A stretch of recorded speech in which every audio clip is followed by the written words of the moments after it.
within miles of where the one power might be used in a duel. If he thinks that, Rand said firmly, I will disabuse him. He had the rarest sort of angreal in his pocket, one made for men, a carving of a fat little man with a sword. However strong Taim might be, he could not stand up to that. But if he has come for the amnesty, it is his, the same as any other. Whatever Taim had done in Saldaia, he could not afford to turn away a man who could channel, a man who would not have to be taught from the first steps. He needed such a man. He would turn away no one except one of the Forsaken, not unless he was forced to. Demandred and Samael, Semirag and Masana, Asmodean and... Rand forced loose Theron down. He could not afford distractions now. Again Bashir paused before speaking, but finally he nodded and let go of his sword. Your amnesty holds, of course. But mark me, Althor, if Taim ever sets foot in Saldaia again, he will not live to leave. There are too many memories. No command I give, nor Tenobia herself will stop it. I will keep him out of Saldaia. Either Taim had come here to submit to him, or else it was going to be necessary to kill him. Unconsciously, Rand touched his pocket, pressing the fat little man through the wool. Let's have him in here. Tumad eyed Bashir, but Bashir's short nod came so quickly that it seemed Tumad bowed in response to the spoken command. Irritation flashed in Rand, but he said nothing, and Tumad hurried away in that slightly rolling walk. Bashir folded his arms across his chest and stood with one knee bent, a portrait of a man at his ease.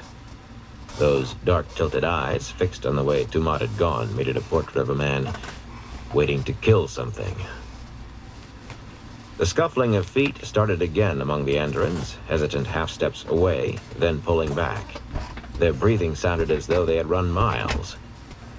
You may leave, Rand told them.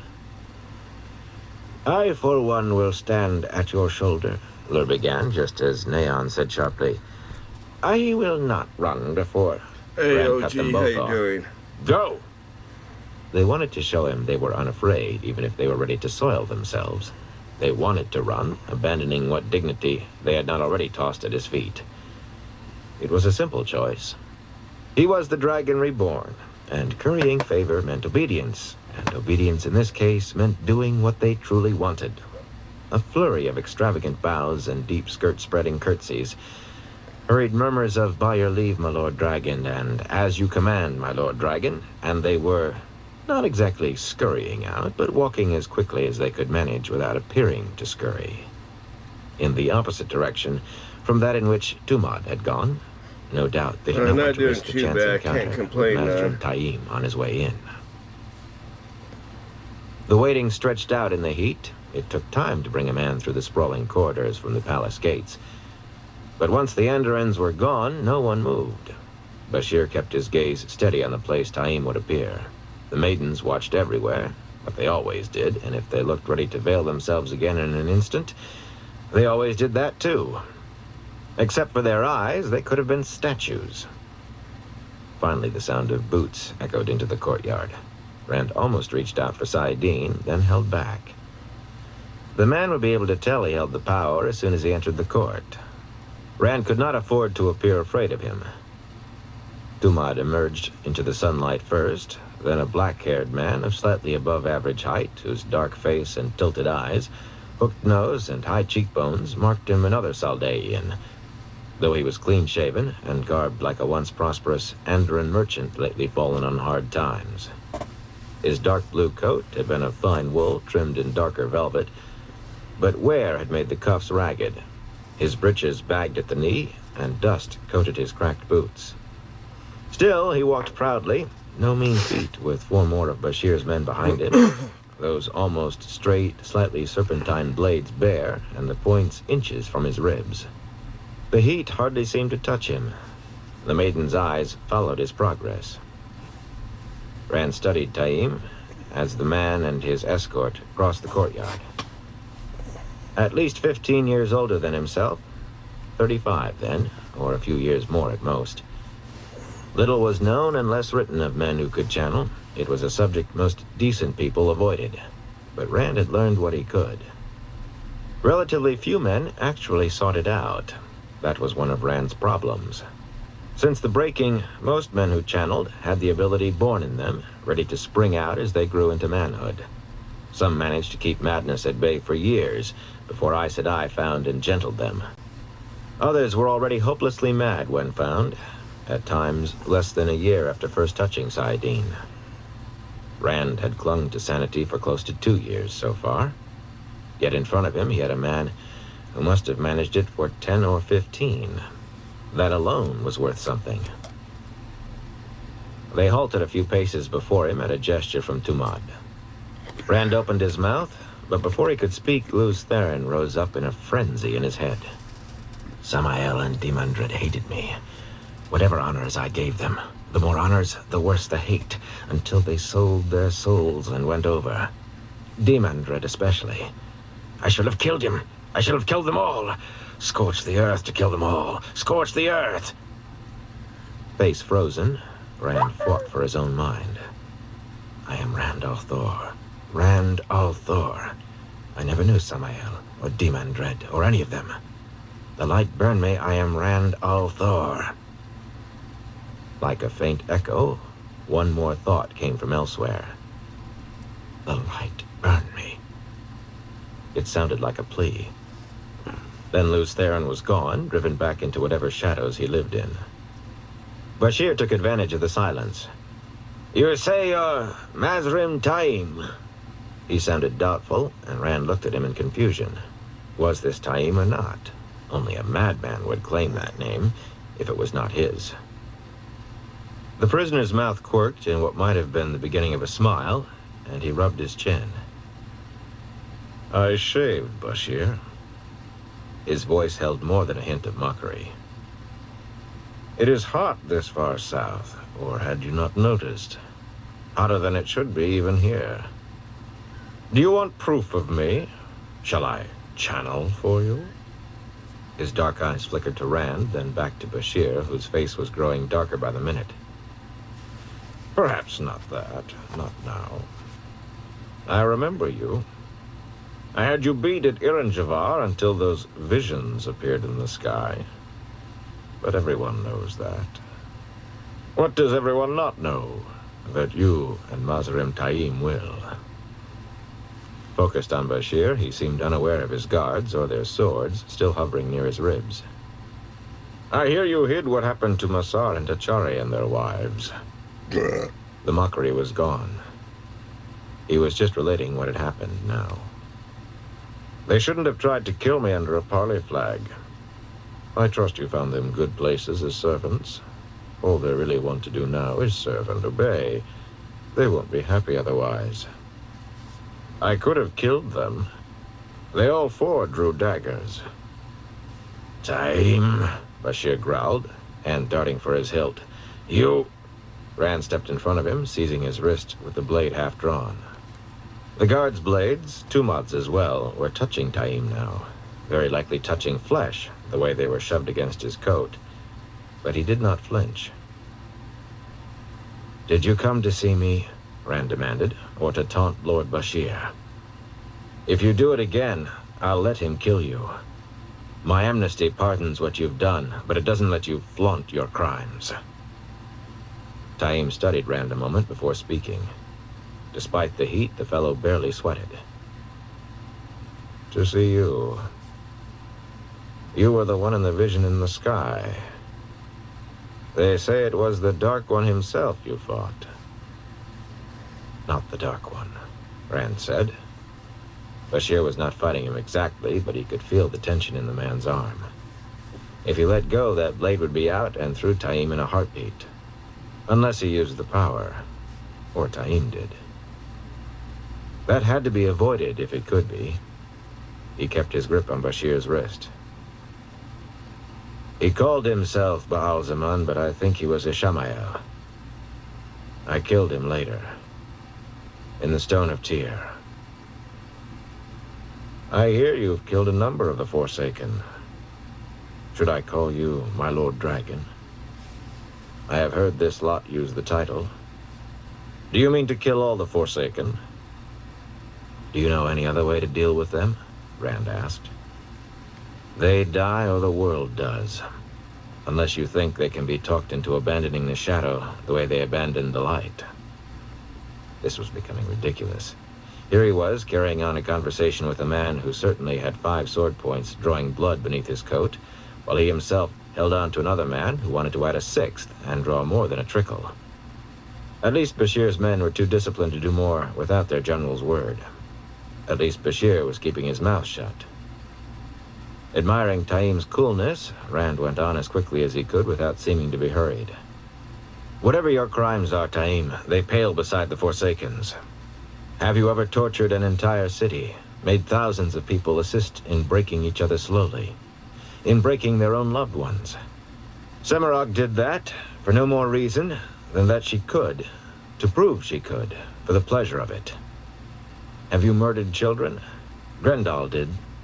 She called it kindness, so they would not suffer after she enslaved their parents and carried them away. He just hoped the other Saldaeans were listening half as closely as Taim. The man had actually leaned forward slightly in interest. He hoped they did not ask too many questions about where all this came from. Have you given people to Trollocs to eat? All the Forsaken did. Prisoners who would not turn always went to the Trollocs, if they weren't murdered out of hand. But Demandred captured 2 cities just because he thought the people there had slighted him before he went over to the Shadow, and every man, woman, and child went into Trolloc bellies. Messana set up schools in the territory she controlled, schools where children and young people were taught the glories of the Dark One, taught to kill their friends who didn't learn well enough or fast enough. I could go on. I could start from the beginning of the list and go through all 13 names, adding 100 crimes as bad to every name. Whatever you've done, it doesn't rank with that. And now you've come to accept my pardon, to walk in the light and submit to me, to battle the Dark One as hard as you ever battled anyone. The Forsaken are reeling. I mean to hunt them all down, eradicate them, and you will help me. For that, you've earned my pardon. I tell you true, you'll probably earn it 100 times over again before the last battle is done. At last he felt Bashir's arm relax, felt the man's sword sliding back into its scabbard. Rand barely stopped himself from exhaling in relief. I don't see any reason to guard him so closely now. Put up your swords. Slowly, Tumad and the others began sheathing their blades. Slowly, but they were doing it. Then Taim spoke. Submit. I had thought more of a compact between us. The other Saldaeans tensed. Bashir was still behind Rand, but Rand could feel him stiffening.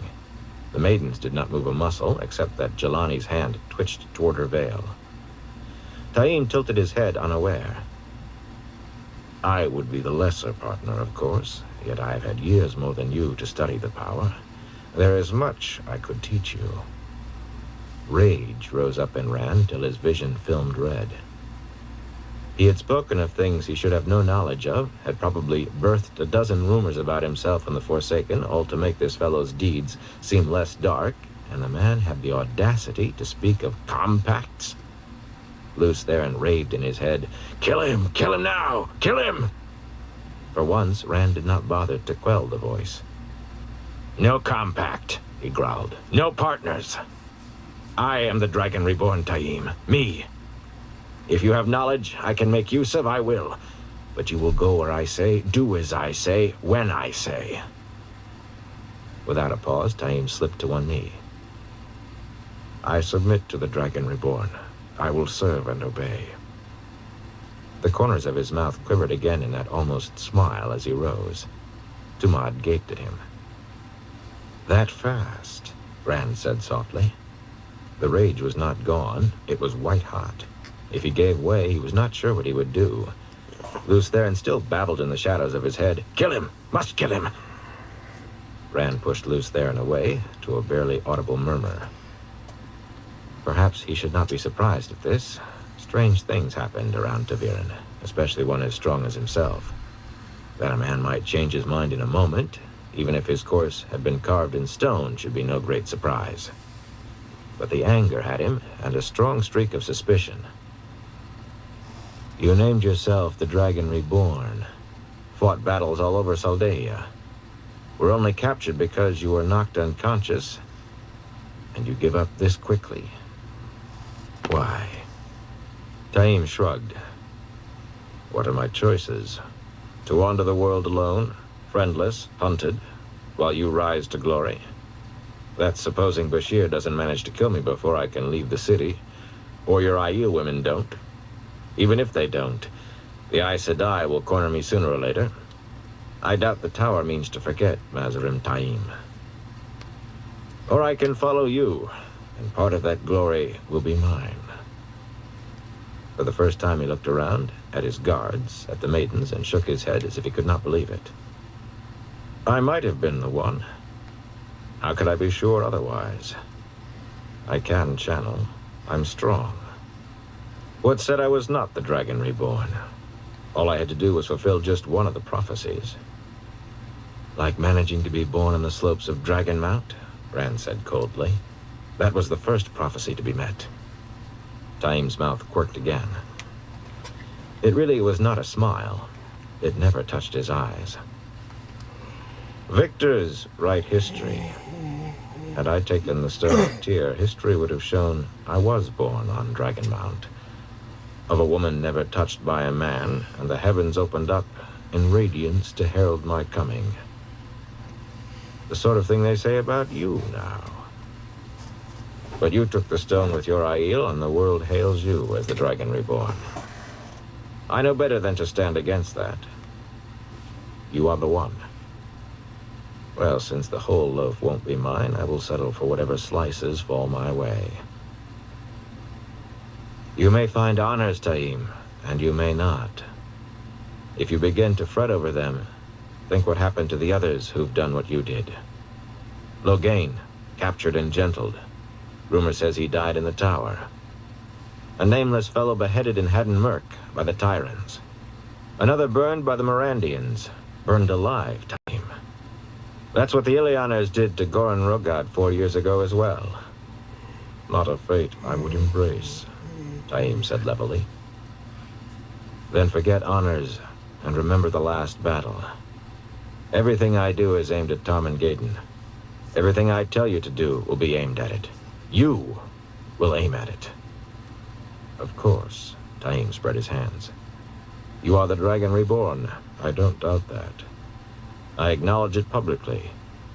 We march toward Tarmangaden, which the prophecies say you will win, and the histories will say that Mazarim Taim stood at your right hand.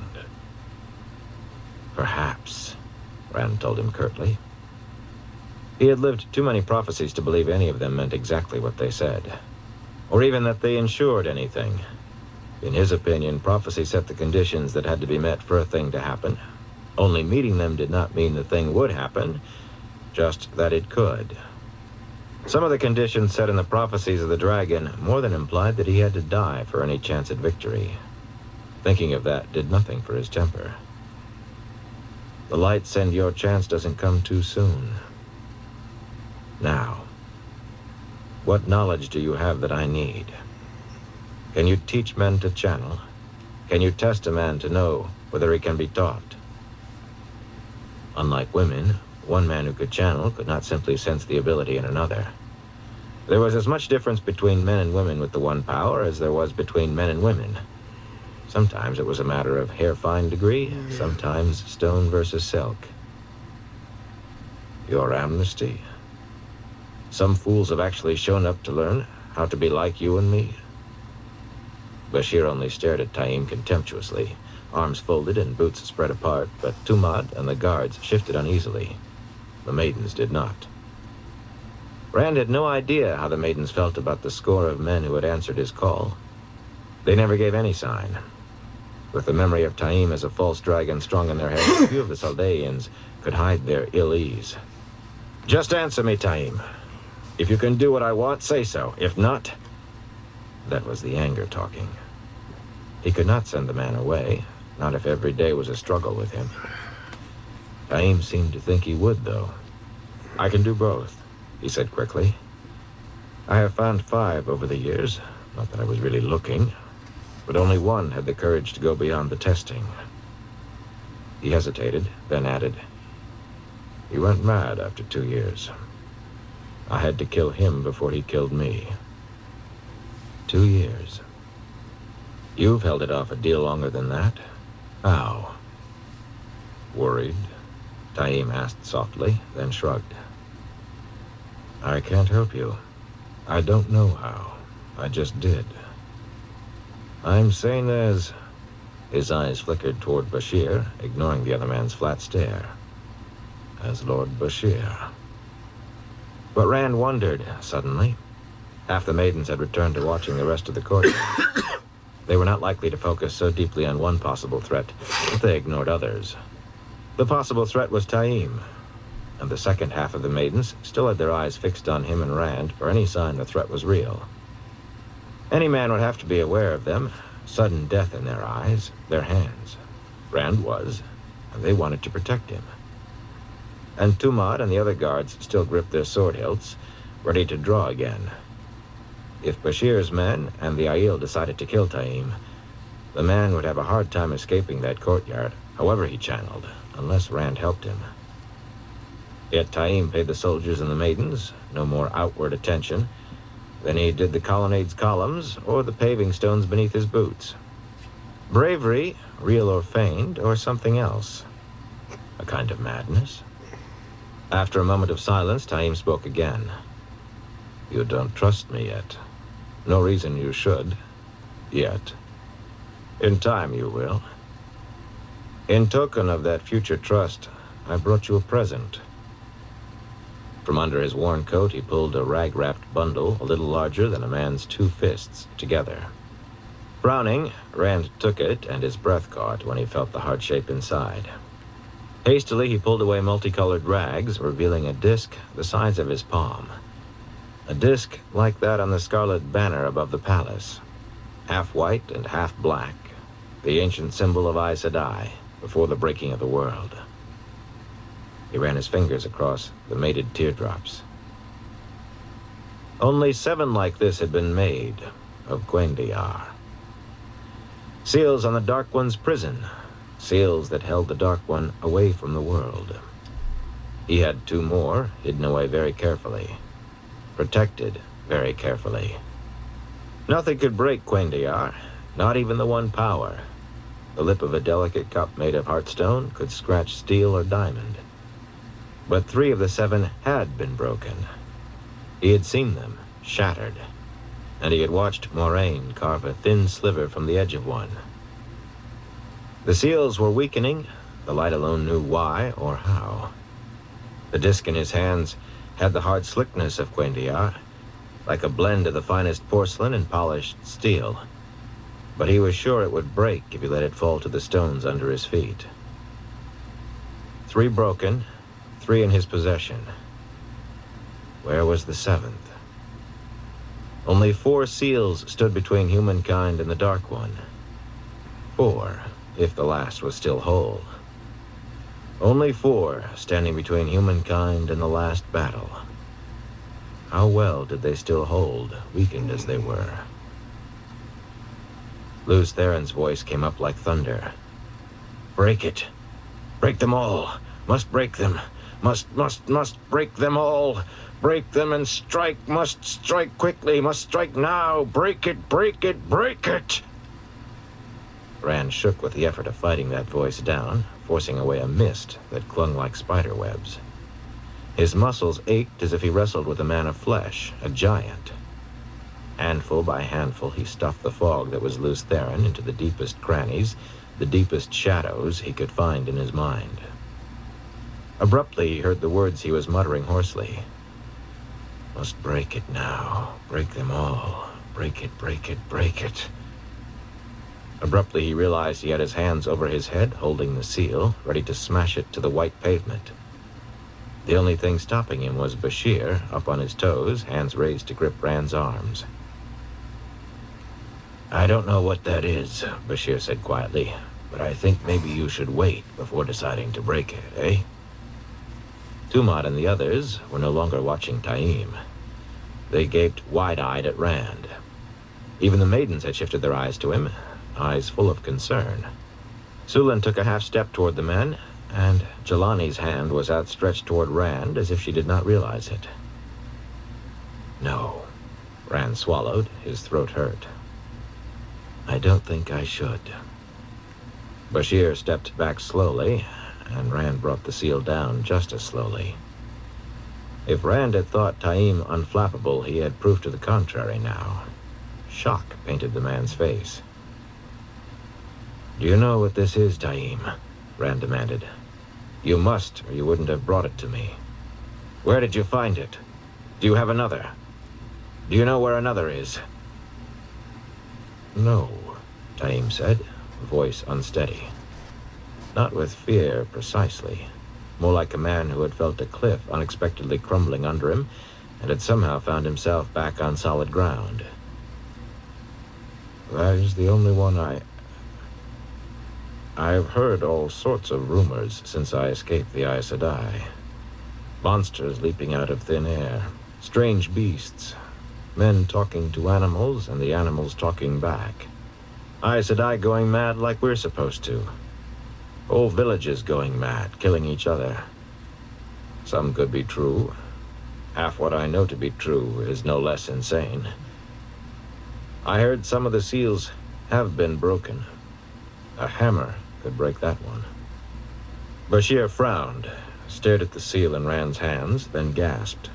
He understood. Where did you find it? Rand repeated. If he could find the last, then what? Lews Theron stirred, but he refused to listen.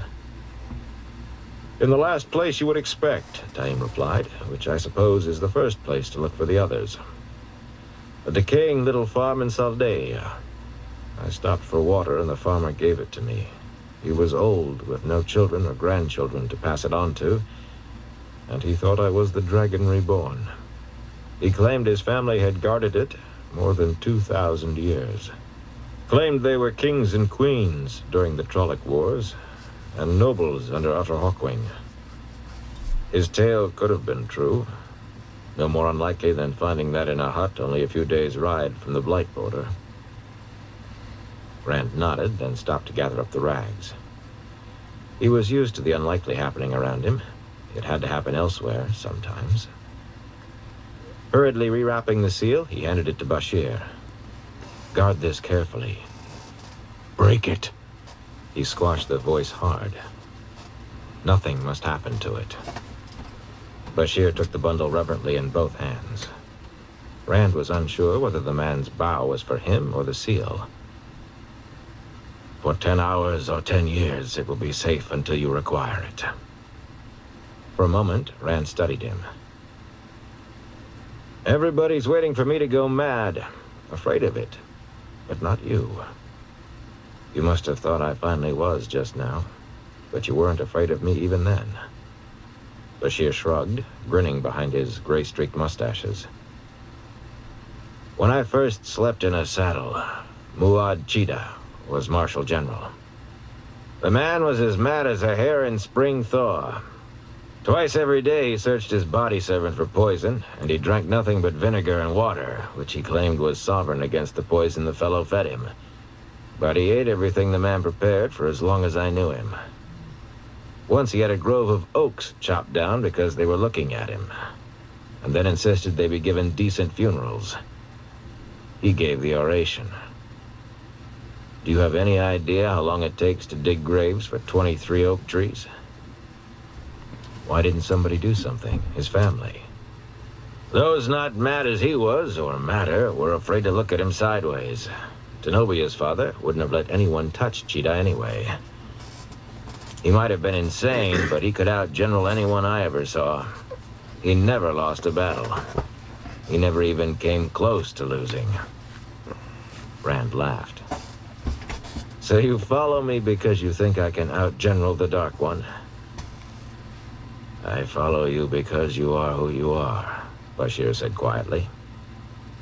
The world must follow you, or those who survive will wish themselves dead.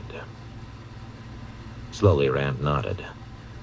The prophecies said he would break nations and bind them together. Not that he wanted to, but the prophecies were his only guide to how to fight the last battle, how to win it. Even without them, he thought the binding together was necessary. The last battle would not be just him against the Dark One. He could not believe that. If he was going mad, he was not yet mad enough to believe he was more than a man. It would be mankind against Trollocs and Myrddraal too, and every sort of shadow spawn the Blight could vomit out, and dark friends rising out of their hiding places. There would be other dangers on that road to Tarmangaden, and if the world was not united, you do what must be done. He was not sure whether that was himself or Lews Therin, but it was the truth, as far as he could see. Walking quickly to the nearest colonnade, he spoke over his shoulder to Bashir. "I am taking Taim to the farm. Do you want to come along?" "The farm?" Taim said. Bashir shook his head. "Thank you, no," he said dryly. He might not allow any nerves to show, but Rand and Taim together were probably as much as he could take. He certainly avoided the farm. "My men are growing soft, policing the streets for you. I mean to put some of them back into their saddles properly for a few hours. You were going to inspect them this afternoon. Has that changed?" "What farm?" Taim said. Rand sighed, suddenly weary. "No, that hasn't changed. I will be there if I can." It was too important to change, though none but Bashir and Matt knew. He could not let anyone else think it more than a casual matter, a useless ceremony for a man growing taken with the pomp of his position, the dragon reborn going out to be cheered by his soldiers. He had another visit to make today, too, one that everyone would think he was trying to keep secret. It might even stay secret, from most, but he had no doubt that those he wanted to learn of it would. Taking up his sword from where it stood against one of the narrow columns, he buckled it on over his undone coat. The belt was unadorned dark boarhide, just like the scabbard and the long hilt. The buckle was ornate, a finely worked dragon of etched steel inlaid with gold. He should get rid of that buckle, find something plain. He could not bring himself to do it, though.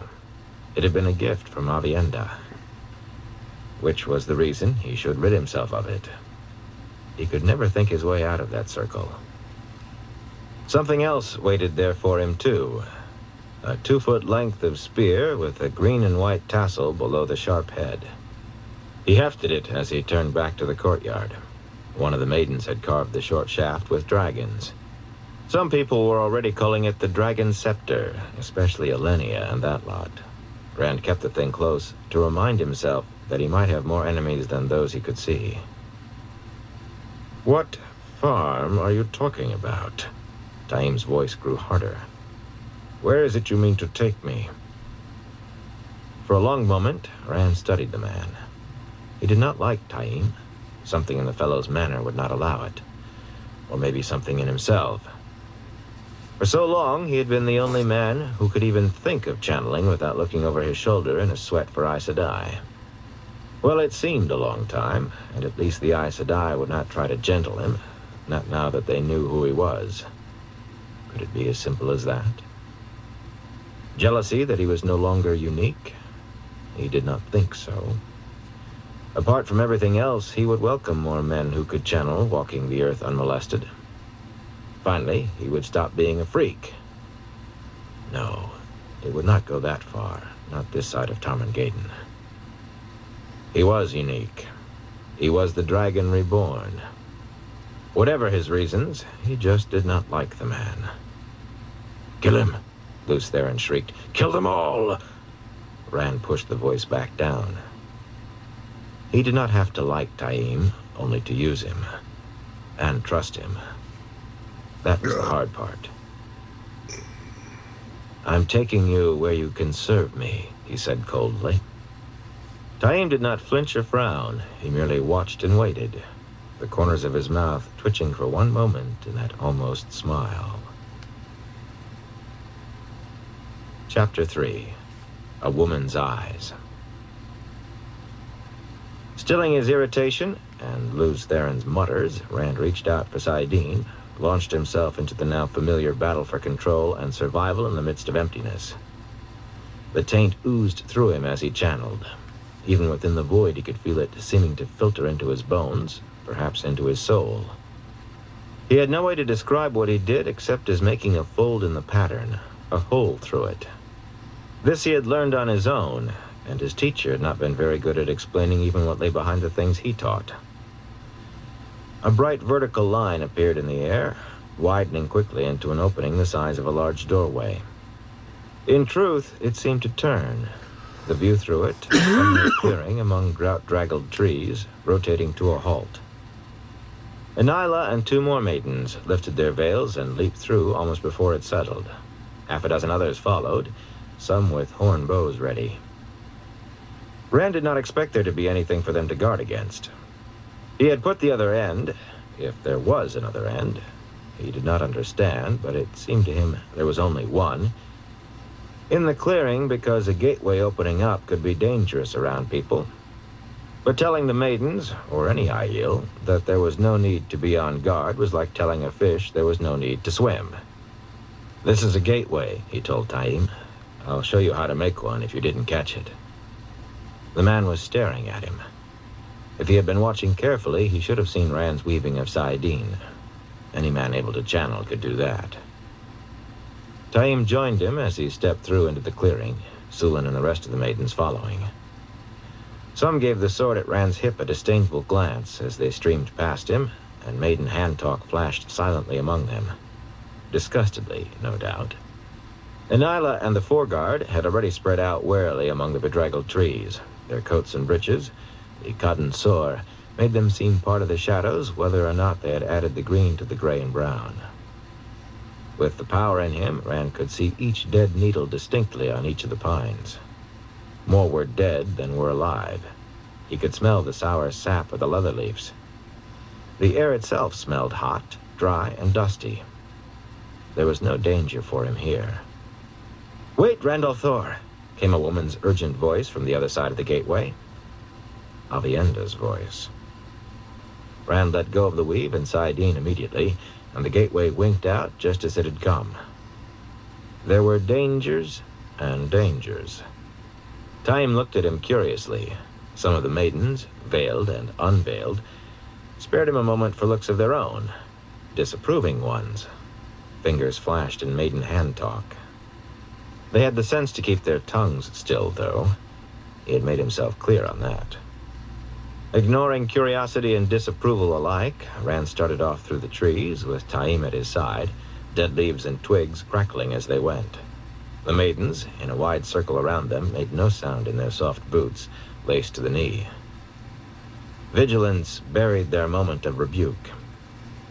Some had made this journey with Rand before, always without incident, but nothing would ever convince them these woods were not a good site for an ambush.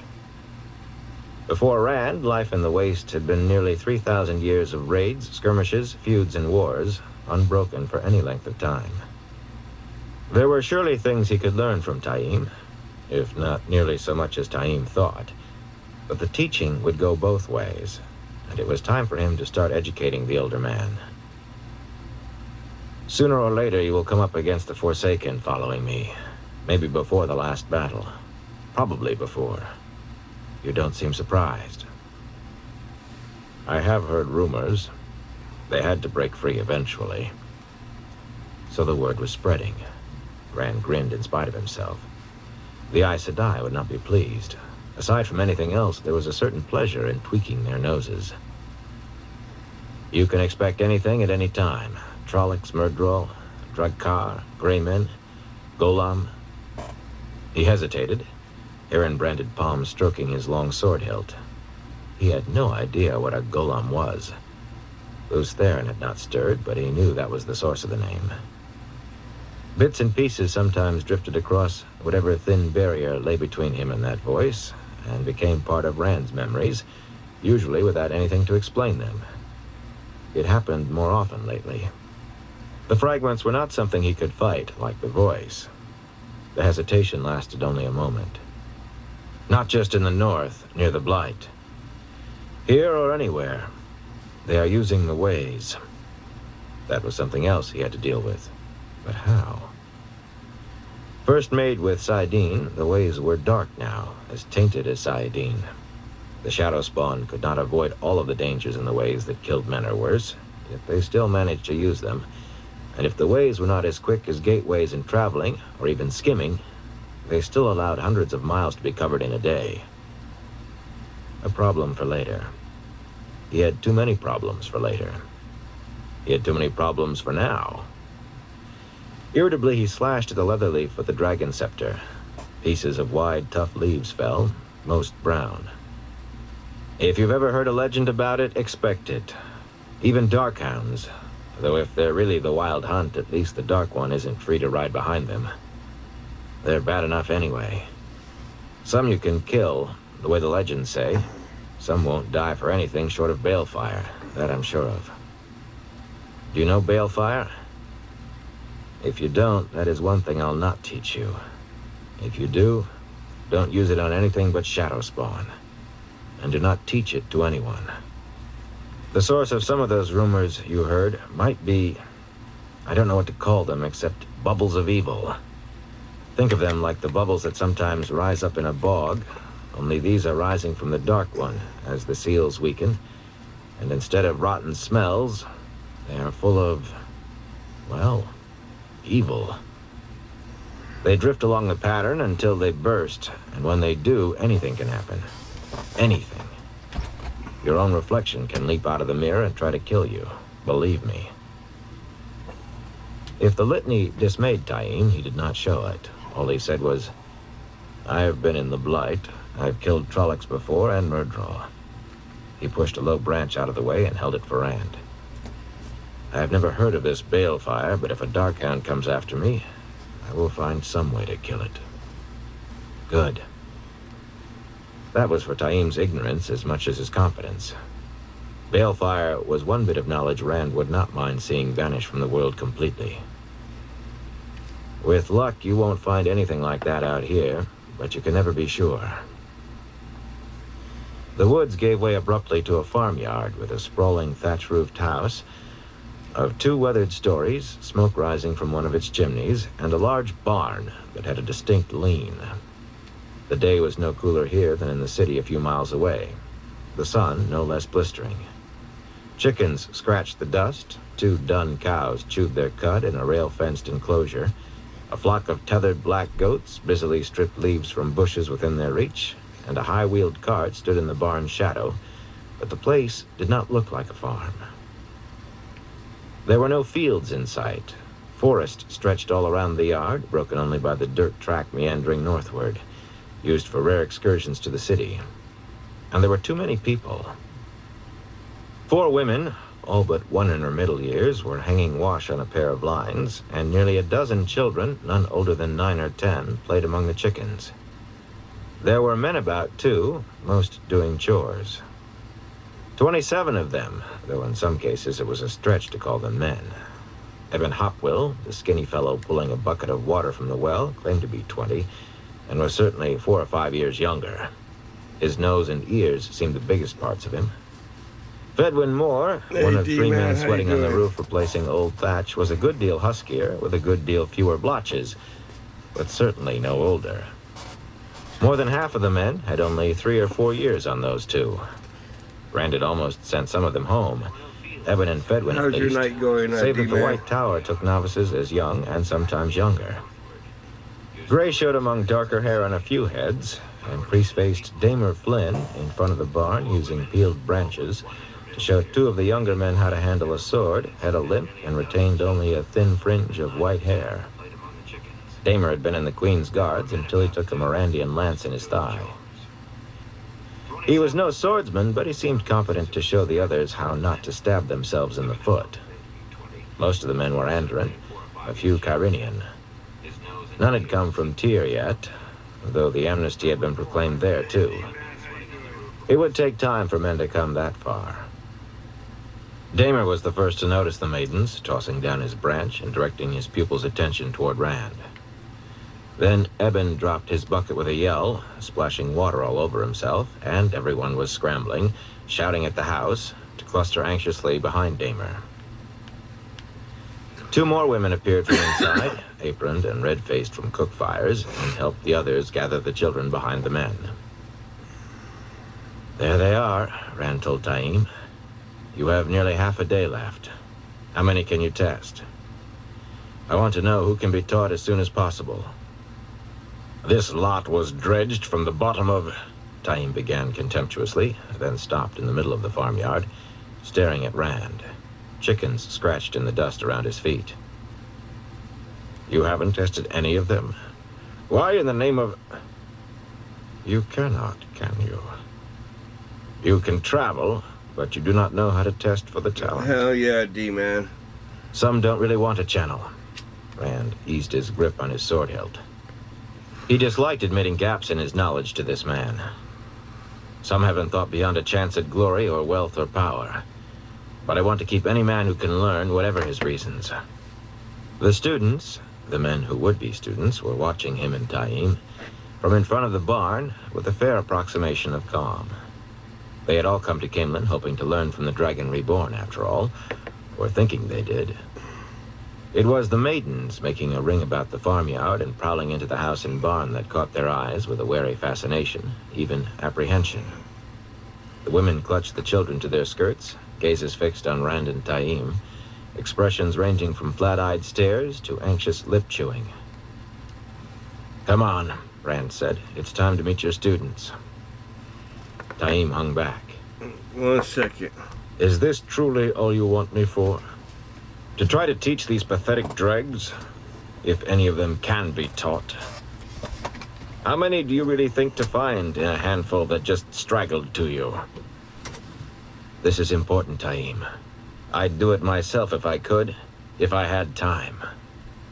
Time was always key, always lacking. And he had made the admission, as much as it curdled his tongue. He realized he did not much like Taim, but he did not have to like him. Rand did not wait, and after a moment, the other man caught up with long strides. You mentioned trust. I'm trusting you with this.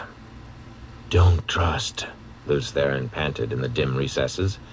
Never trust. Trust is death. Test them and start teaching them as soon as you know who can learn. As the Lord Dragon wishes, Taim murmured wryly as they reached the waiting group. Bows and curtsies, none very polished, greeted them. This is Mazrim Taim, Rand announced. Jaws dropped and eyes widened, of course. Some of the younger men stared as though they thought he and Taim had come there to fight. A few seemed to be looking forward to watching. Introduce yourselves to him. From today, he will be teaching you. Taim gave Rand a tight-mouthed look as the students slowly gathered before him and began giving their names. In truth, the men's reactions varied. Fedwin pushed eagerly to the front, right alongside Damer, while Eben hung to the rear, face white.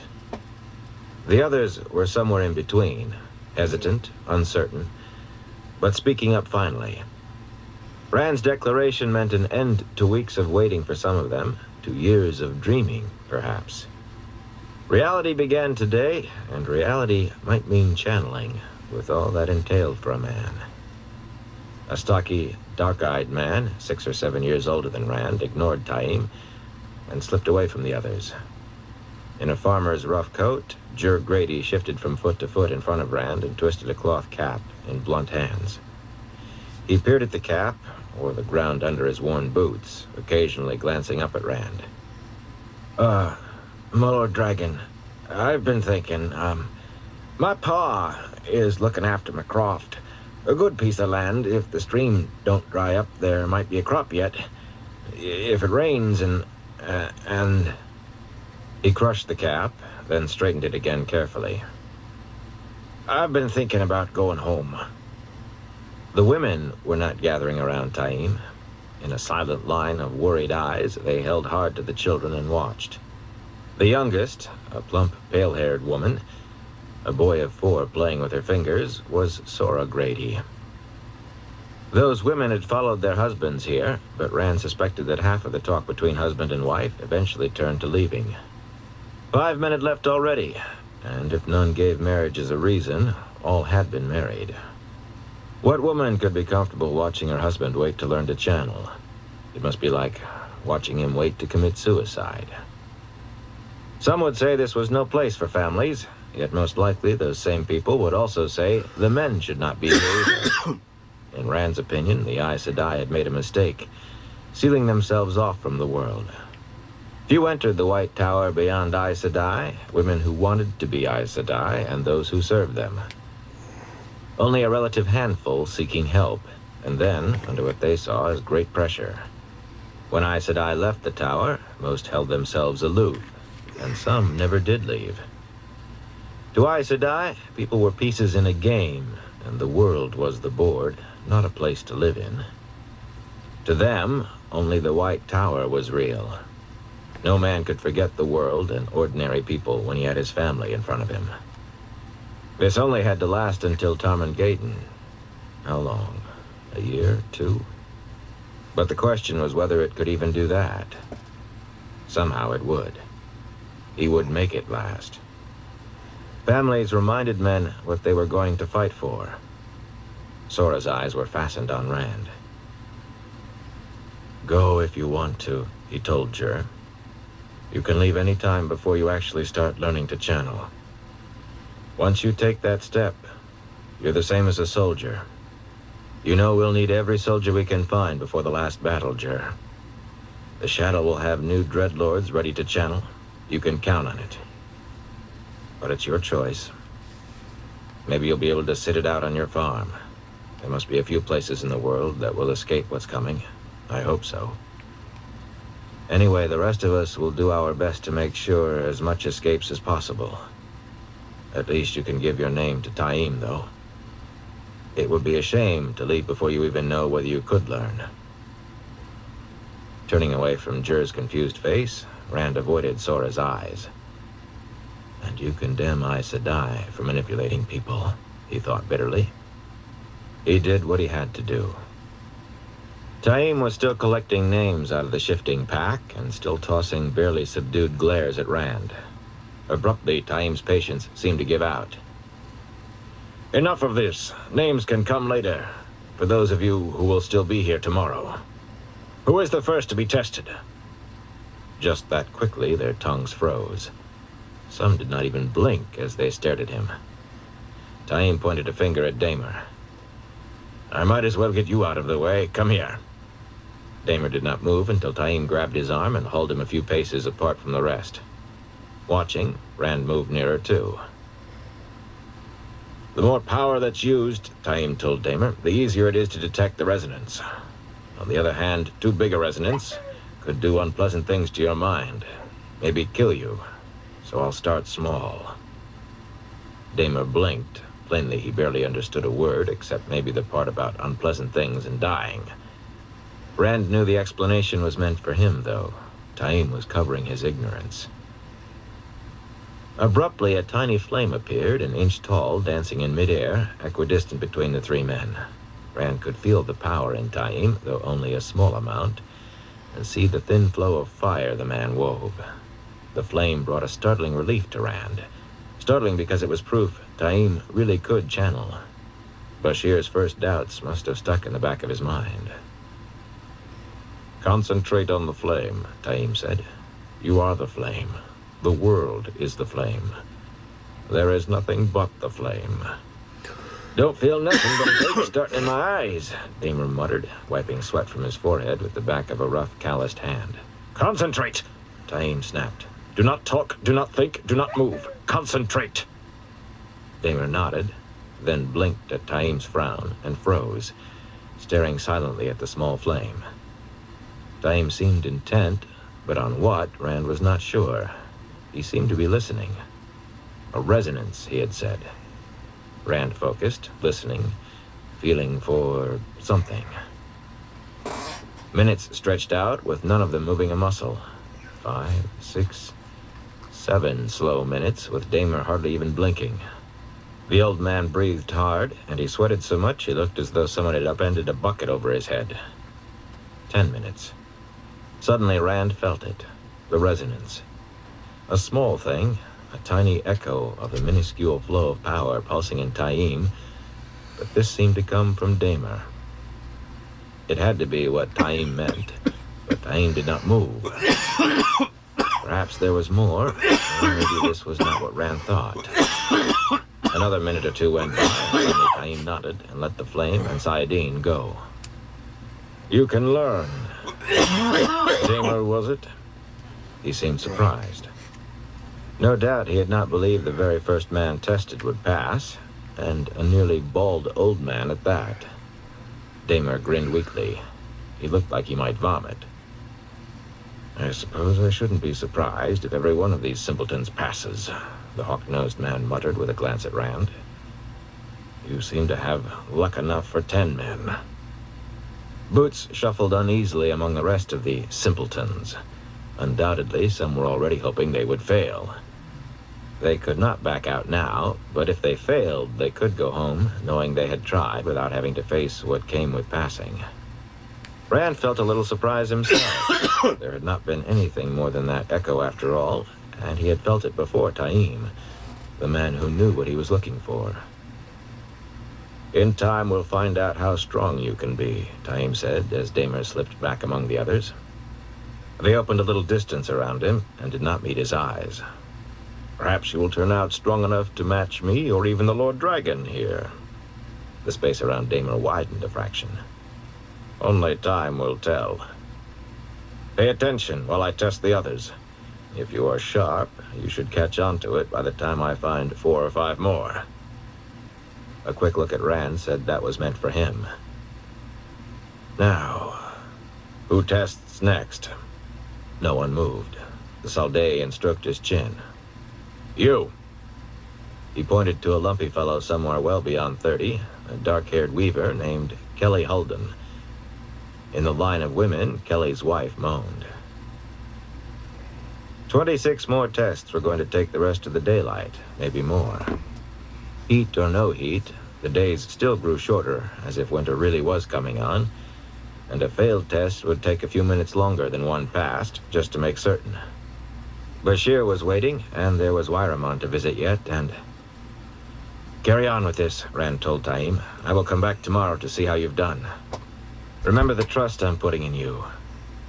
"Don't trust him," Luce Theron groaned. The voice seemed to come from some capering figure in the shadow of Rand's head. "Don't trust.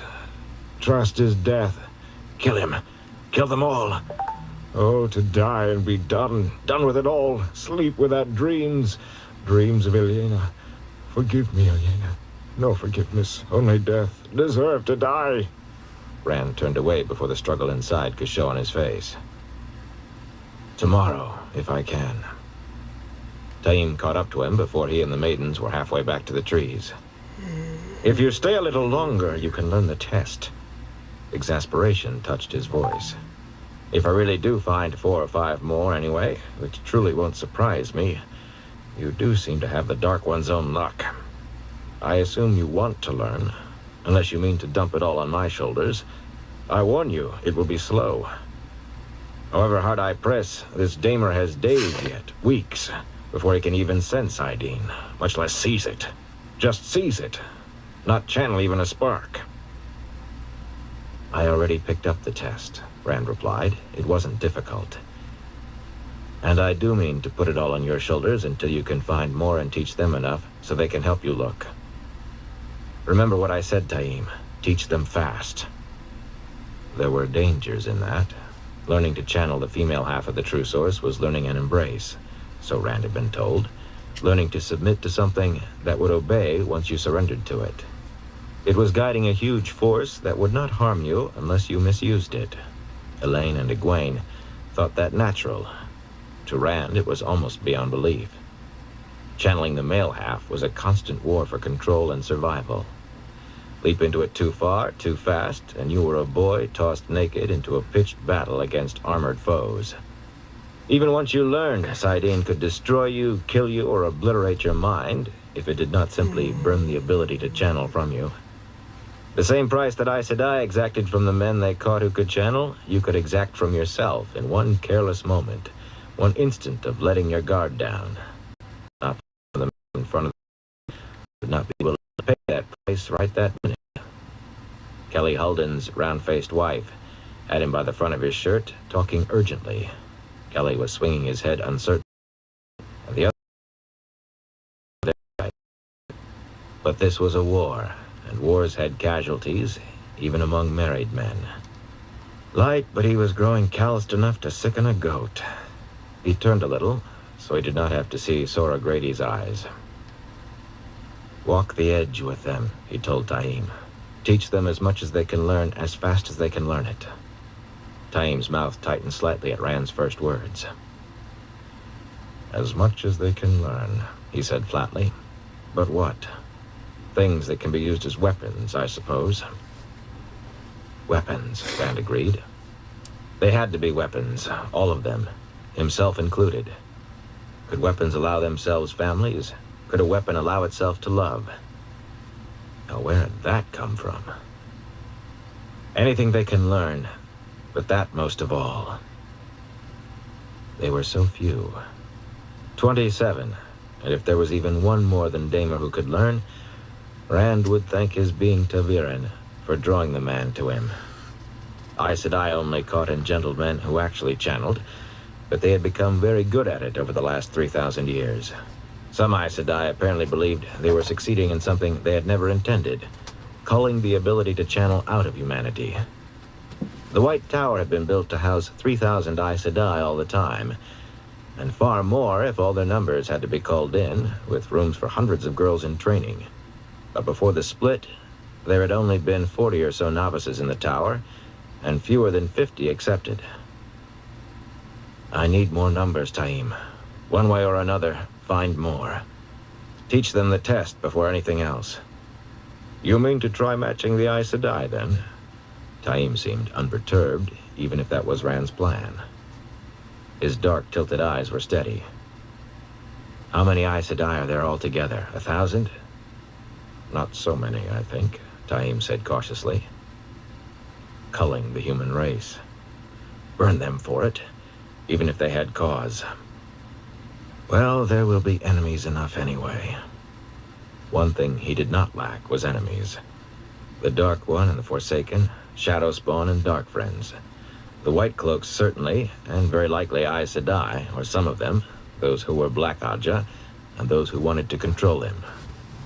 Those last he counted enemies, even if they did not think of themselves so. There surely would be Dreadlords, just as he had said, and more beyond that. Enemies enough to crush all his plans, crush everything. His grip tightened on the carved shaft of the Dragon Scepter. Time was the greatest enemy of all, the one he had the least chance of defeating.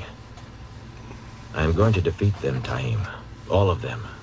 They think they can tear everything down. It's always tearing down, never building up. I'm going to build something, leave something behind. Whatever happens, I will do that. I'll defeat the Dark One, and cleanse Saidin so men don't have to fear going mad, and the world doesn't have to fear men channeling. The green and white tassel swung as he angrily jerked the length of spear. It was impossible. The heat and dust mocked him. Some of it had to be done, but it was all impossible. The best any of them could hope for was to win and die before they went mad. And he did not see how to manage even that much. All he could do was keep trying. There should be a way, though. If there was such a thing as justice, there should be a way. Cleanse Saidin, Taim said softly.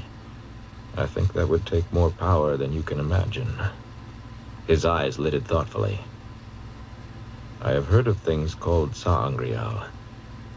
Do you have one you think could actually... Never mind what I have or don't have, Rand snapped. You teach whoever can learn, Taim. Then find more and teach them. The Dark One won't wait on us. Light, we don't have enough time, Taim, but we have to make do. We have to. I will do what I can. Just do not expect Daemon to topple the city's walls tomorrow. Rand hesitated. Taim, keep a watch out for any student who learns too fast. Let me know immediately. One of the Forsaken might try to slip in among the students. One of the Forsaken? It was almost a whisper. For the second time, Taim looked shaken, this time well and truly taken aback. Why would? How strong are you? Rand broke in. See Saidin. Do it. As much as you can hold. For a moment, Taim only looked at him, expressionless. Then the power flooded into him. There was no glow such as women could see around one another, only a sense of force and menace. But Rand could feel it clearly and judge it. Taim held enough of Saidin to devastate the farm and everyone there in seconds. Enough to lay waste as far as he could see. It was not much short of what Rand himself could manage unaided. But then the man could be holding back. There was no sense of strain, and he might not want to show his full strength to Rand. How could he know how Rand might react? Saidin, the sense of it, faded from Taim, and for the first time Rand realized that he himself was filled with the male half of the source, a raging flood, every thread he could pull through the ungreal in his pocket. "Kill him," Luz Theron muttered. "Kill him now!" For a moment, shock gripped Rand. The emptiness surrounding him wavered. Saidin raged and swelled, and he barely released the power before it could crush the void and him both. Had he seized the power, or had Luz Theron? "Kill him! Kill him!" In a fury, Rand screamed inside his head, "Shut up!" To his surprise, the other voice vanished. Sweat rolled down his face, and he wiped it away with a hand that wanted to shake. He had grasped the source himself. It had to have been so. A dead man's voice could not have done it. Unconsciously, he had not been willing to trust Taim holding so much of Saidin while he stood helpless. That was it. "Just you keep an eye out for anyone who learns too fast," he muttered. Maybe he was telling Taim too much, but people had a right to know what they might face. As much as they needed to know. He dared not allow Taim or anyone else to find out where he had learned much of what he knew. If they discovered that he had held one of the Forsaken prisoner and allowed him to escape, rumor would strip away mention of prisoners if that leaked out. The White Cloaks claimed he was a false dragon, and very likely a dark friend besides. They said as much of anyone who touched the One Power. If the world learned about Asmodean, many more might believe. Never mind that Rand had needed a man to teach him of Saidin. No woman could have, any more than they could see his weavings or he theirs. Men believe the worst easily, and women believe it hides something still darker. That was an old Two Rivers saying. He would deal with Asmodean himself if the man ever turned up again. Just keep an eye out. Quietly. "As my Lord Dragon commands." The man actually bowed slightly before starting back across the farmyard. Rand realized the maidens were looking at him. Enila and Somara, Sulin and Jelani, and all the rest, concern filling their eyes. They accepted almost everything he did, all the things that made him flinch when he did them. All the things everyone but the Aiel flinched at. What put their hackles up were usually matters he did not understand at all. They accepted and worried about him. "You must not tire yourself," Somara said quietly. Rand looked at her, and the flaxen-haired woman's cheeks reddened. This might not count as a public place. Taim was already too distant to overhear, but the remark was still going too far. Enila, though, pulled a spare shufa from her belt and handed it to him. "Too much sun is not good for you," she murmured. One of the others muttered, "He needs a wife to look after him." He could not tell which. Even Somara and Enila can find that sort of talk behind his back. He knew who was meant, though. Avienda. Who better to marry the son of a maiden than a maiden who had given up the spear to become a wise one? Suppressing a flash of anger, he wound the shufa around his head and was grateful for it. The sun truly was hot, and the gray-brown cloth deflected a surprising amount of the heat. His sweat dampened it immediately. Did Taim know something like the Aes Sedai trick of not letting heat or cold touch them? Saldeia was far in the north, yet the man hardly seemed to perspire as much as the Aiel. Despite his gratitude, what Rand said was, "What I must not do is stand around here wasting time." "Wasting time?" young Jelani said, in a too innocent voice, rewinding a shufa and momentarily exposing short hair nearly as red as Anila's. "How can the Karakan be wasting time? The last time I sweated as much as he is, I had run from sunup to sundown." Grins and outright laughter spread through the other maidens. Red-haired Mera, at least 10 years older than Rand, slapping her thigh. Golden-haired Desora, hiding her smiles behind a hand as she always did. Scar-faced Laya, bouncing up and down on her toes, while Sulin almost doubled over. Aiel humor was strange at best. Heroes in stories never had jokes made at their expense, not even odd ones, and he doubted kings did either. Part of the problem was that an Aiel chief, even the Kar Karn, was not a king. He might have the authority of one in many ways, but any Aiel could and would walk up to a chief and say exactly what he thought. The bigger part, however, was something else. Despite his having been raised in the Two Rivers by Tam Othor, and, until her death when he was 5, Tam's wife, Carrie, Rand's true mother had been a maiden of the Spear, who died giving birth to him on the slopes of Dragonmount. Not an Aiel, though his father had been, but still a maiden. Now Aiel customs, stronger than law, had touched him. No, not touched him, enveloped. No maiden could marry and still carry the spear, and unless she gave up the spear, any child she bore was given to another woman by the wise ones in such a way that the maiden never knew who that woman was. Any child born of a maiden was believed to be lucky, both in itself and to raise, though none but the woman who raised the child and her husband ever knew it was not her own. Yet beyond that, the Aiel prophecy of Rudion said that the Karak Karn would be such a one, raised by wetlanders. To the maidens, Rand was all those children come back, the first child of a maiden ever to be known to everyone. Most, whether older than Sulin or as young as Jelani, welcomed him like a long-lost brother. In public, they gave him as much respect as they did any chief, marginal as that might be sometimes, but alone with them, he might as well have been that brother, though whether he was a younger brother or an older did not seem to have anything to do with the woman's own age. He was just glad that only a handful took Anila and Samara's path. Alone or not, it was plain irritating to have a woman no older than himself behaving as though he were her son. "Then we ought to go somewhere I won't sweat," he said, managing a grin. He owed it to them. Some had already died for him, and more would before it was done. The maidens quickly subdued their mirth, ready to go where the Karakan said, ready to defend him. The question was where to go. Bashir was waiting for his carefully casual visit, but if Avienda had heard about that, she might well be with Bashir. Rand had been avoiding her as much as possible, especially being alone with her, because he wanted to be alone with her. He had managed to keep that from the maidens so far. If they ever so much as suspected, they would make his life miserable. The fact was, he had to stay away from her. He carried death with him like a contagious disease. He was a target, and people died near him.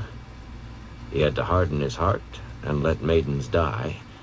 The light burn him forever for that promise. But Avienda had given up the spear to study with the wise ones. He was not sure what he felt for her, only that if she died because of him, something in him would die too. It was lucky that she had no emotional tangles where he was concerned.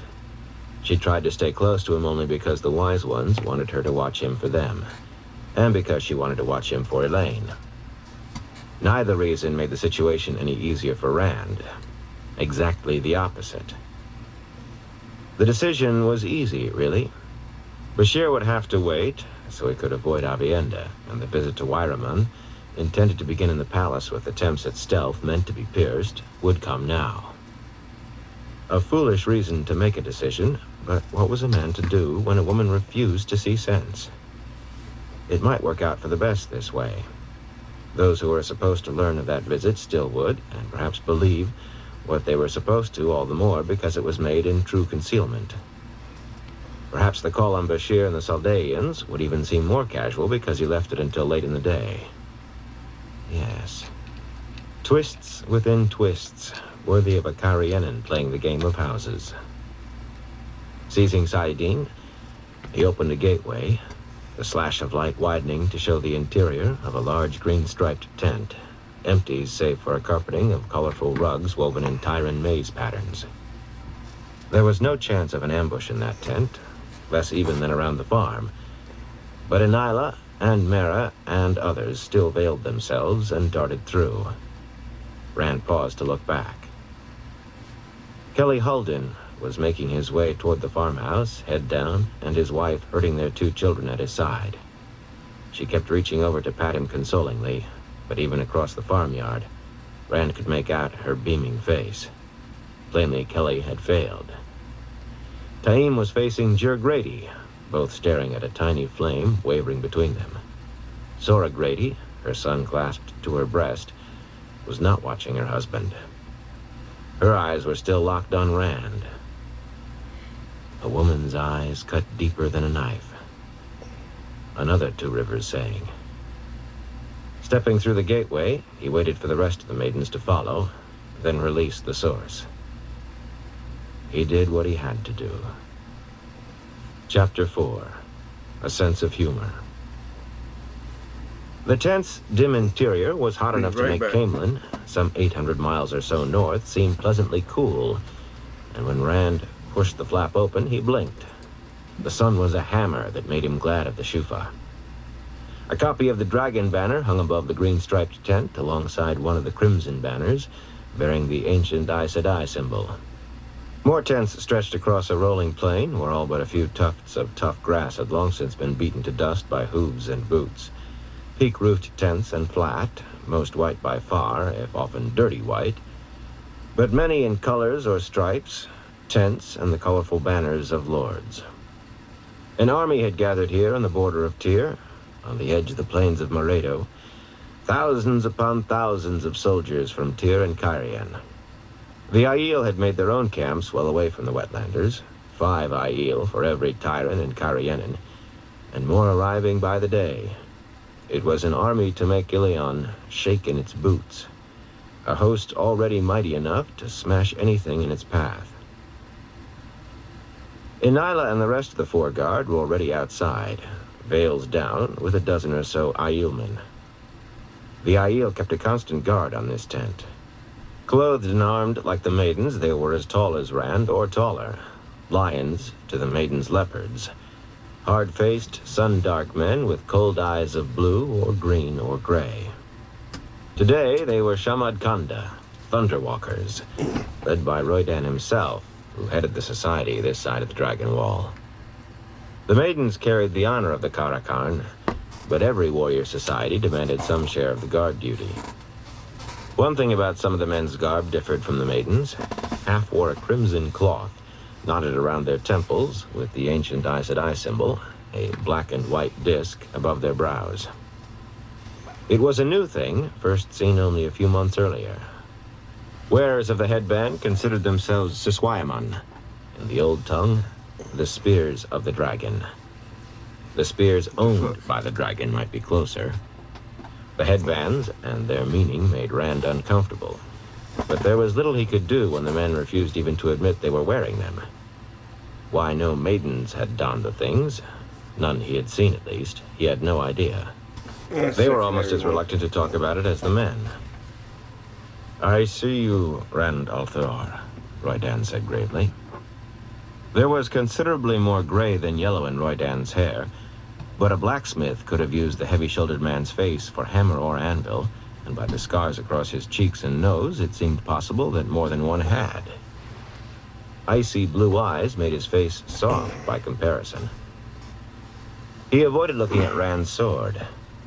"May you find shade this day." That had nothing to do with the molten sun or the cloudless sky. Roydan did not seem to sweat at all.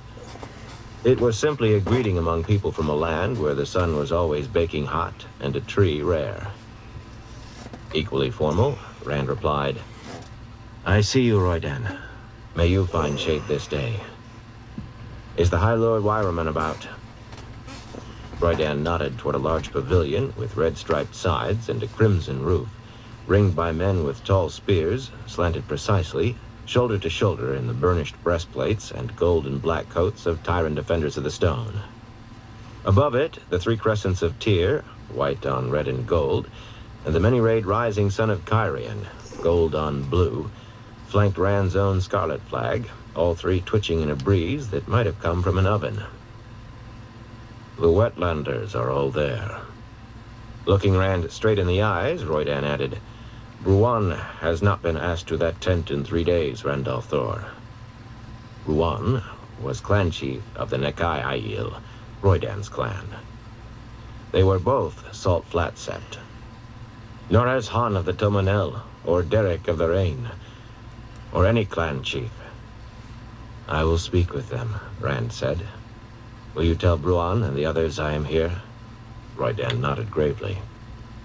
Eyeing the men sideways, Enila leaned close to Jelani and spoke in a whisper that could have been heard clearly in places. Do you know why they are called Thunderwalkers? Because even when they are standing still, you keep looking to the sky expecting to see lightning. The maidens hooted with laughter. The young Thunderwalker leaped into the air, kicking a soft knee-high boot higher than Rand's head. He was handsome except for the puckered white scar that ran up under the strip of black cloth covering a missing eye. He wore the headband too. Do you know why maidens use hand talk? He shouted at the top of his leap, and, landing, he put on a befuddled grimace. Not directed at the maidens, though. He spoke to his companions, ignoring the women. Because even when they are not talking, they cannot stop talking. The Shamad Khanda laughed as hard as the maidens had. Only Thunderwalkers would see honor in guarding an empty tent, Enila told Jelani sadly, shaking her head. The next time they call for wine, if the Gaishain bring them empty cups, they will no doubt get drunker than we can on Usquai. Apparently, the Thunderwalkers and Enila had gained the best of the exchange. The one-eyed man and several others raised their bull-hide bucklers toward her and rattled spears against them. For her part, she simply listened a moment, then nodded to herself and fell in with the others as they followed Rand. Musing to himself about Aiel humor, Rand studied the sprawling camp. The aromas of food drifted from hundreds of scattered cook fires, bread baking in coals, meat roasting on spits, soup bubbling in kettles hung on tripods. Soldiers always ate well and often when they could. Campaigning usually brought scant meals. The fires added their own sweetish smells. There was more dried ox dung to burn on the plains of Moredo than wood. Here and there, archers or crossbowmen or pikemen moved about in leather jerkins sewn with steel discs, or simply padded coats. But Tyran and Carian nobles alike despised foot and lauded horse, so mounted men were most in evidence. Tyrans in helmets rimmed and ridged, and breastplates over fat-sleeved coats striped in the colors of their various lords. Carianin in dark coats and battered breastplates and helmets like bells, cut away to expose their faces. Small banners called Khan, on short staffs, fastened to some men's backs, marked minor Carian nobility and younger sons, and sometimes merely officers, though few Carian commoners rose to rank. Or Tyran, for that matter. The two nationalities did not mingle, and while the Tyrans often slouched in their saddles and always directed a sneer at any Carianan who came near, the shorter Carian sat their horses stiffly, as though straining for the last inch of height, and ignored the Tyrans completely. They had fought more than one war against each other before Rand made them ride together. I have something playing on this Roughly TV, dressed, grizzled old men, and some little more than boys went poking around the tents with stout sticks. One or another, now and again, scaring up a rat that he chased down and clubbed, before adding it to the others dangling from his belt. A big-nosed fellow in a stained leather vest and no shirt, bow in hand and quiver at his waist, laid a long string of crows and ravens tied together by the feet on a table in front of one tent and received a purse in exchange from the bored-looking, helmetless tyrant behind it. Few this far south really believe Myrddraal used rats and ravens and such for spies. Light, except for those who had actually seen them. Almost no one this far south truly believed in Myrddraal, or Trollocs. But if the Lord Dragon wanted the camp kept clear of the creatures, they were happy to oblige. Grandpa. Especially since the Lord Dragon paid in silver for every corpse. Cheers rose, of course. No one else would be walking about with an escort of Maidens of the Spear, and there was the Dragon Scepter. The light illumine the Lord Dragon, and grace favor the Lord Dragon, and the like, showered from every side. Many even sounded sincere, though it was difficult to tell with men bellowing at the top of their lungs. Others only stared woodenly or turned their horses and rode away, not too fast. Oh, yeah, appreciate After it, all, Grandpa. there was no You telling have when he good might ones, decide too. to call down lightning or make the ground split open. Men who channeled did go mad, and who knew what a madman might do or when. Whether cheering or not, they eyed the maidens warily. Few had really grown accustomed to seeing women carrying weapons like men. Besides, everyone knew Aiel were every bit as unpredictable as madmen. The noise was not enough to keep Rand from hearing what the maidens were saying behind him. He has a fine sense of humor. Who is he? That was Anila. His name is Lyron, Samara said. A Kosada Charin. You think he has humor because he thought your joke better than his. He does look to have strong hands. Several of the maidens chortled. Do you not think Anila funny, Randall Thor? Sulin was striding at his side.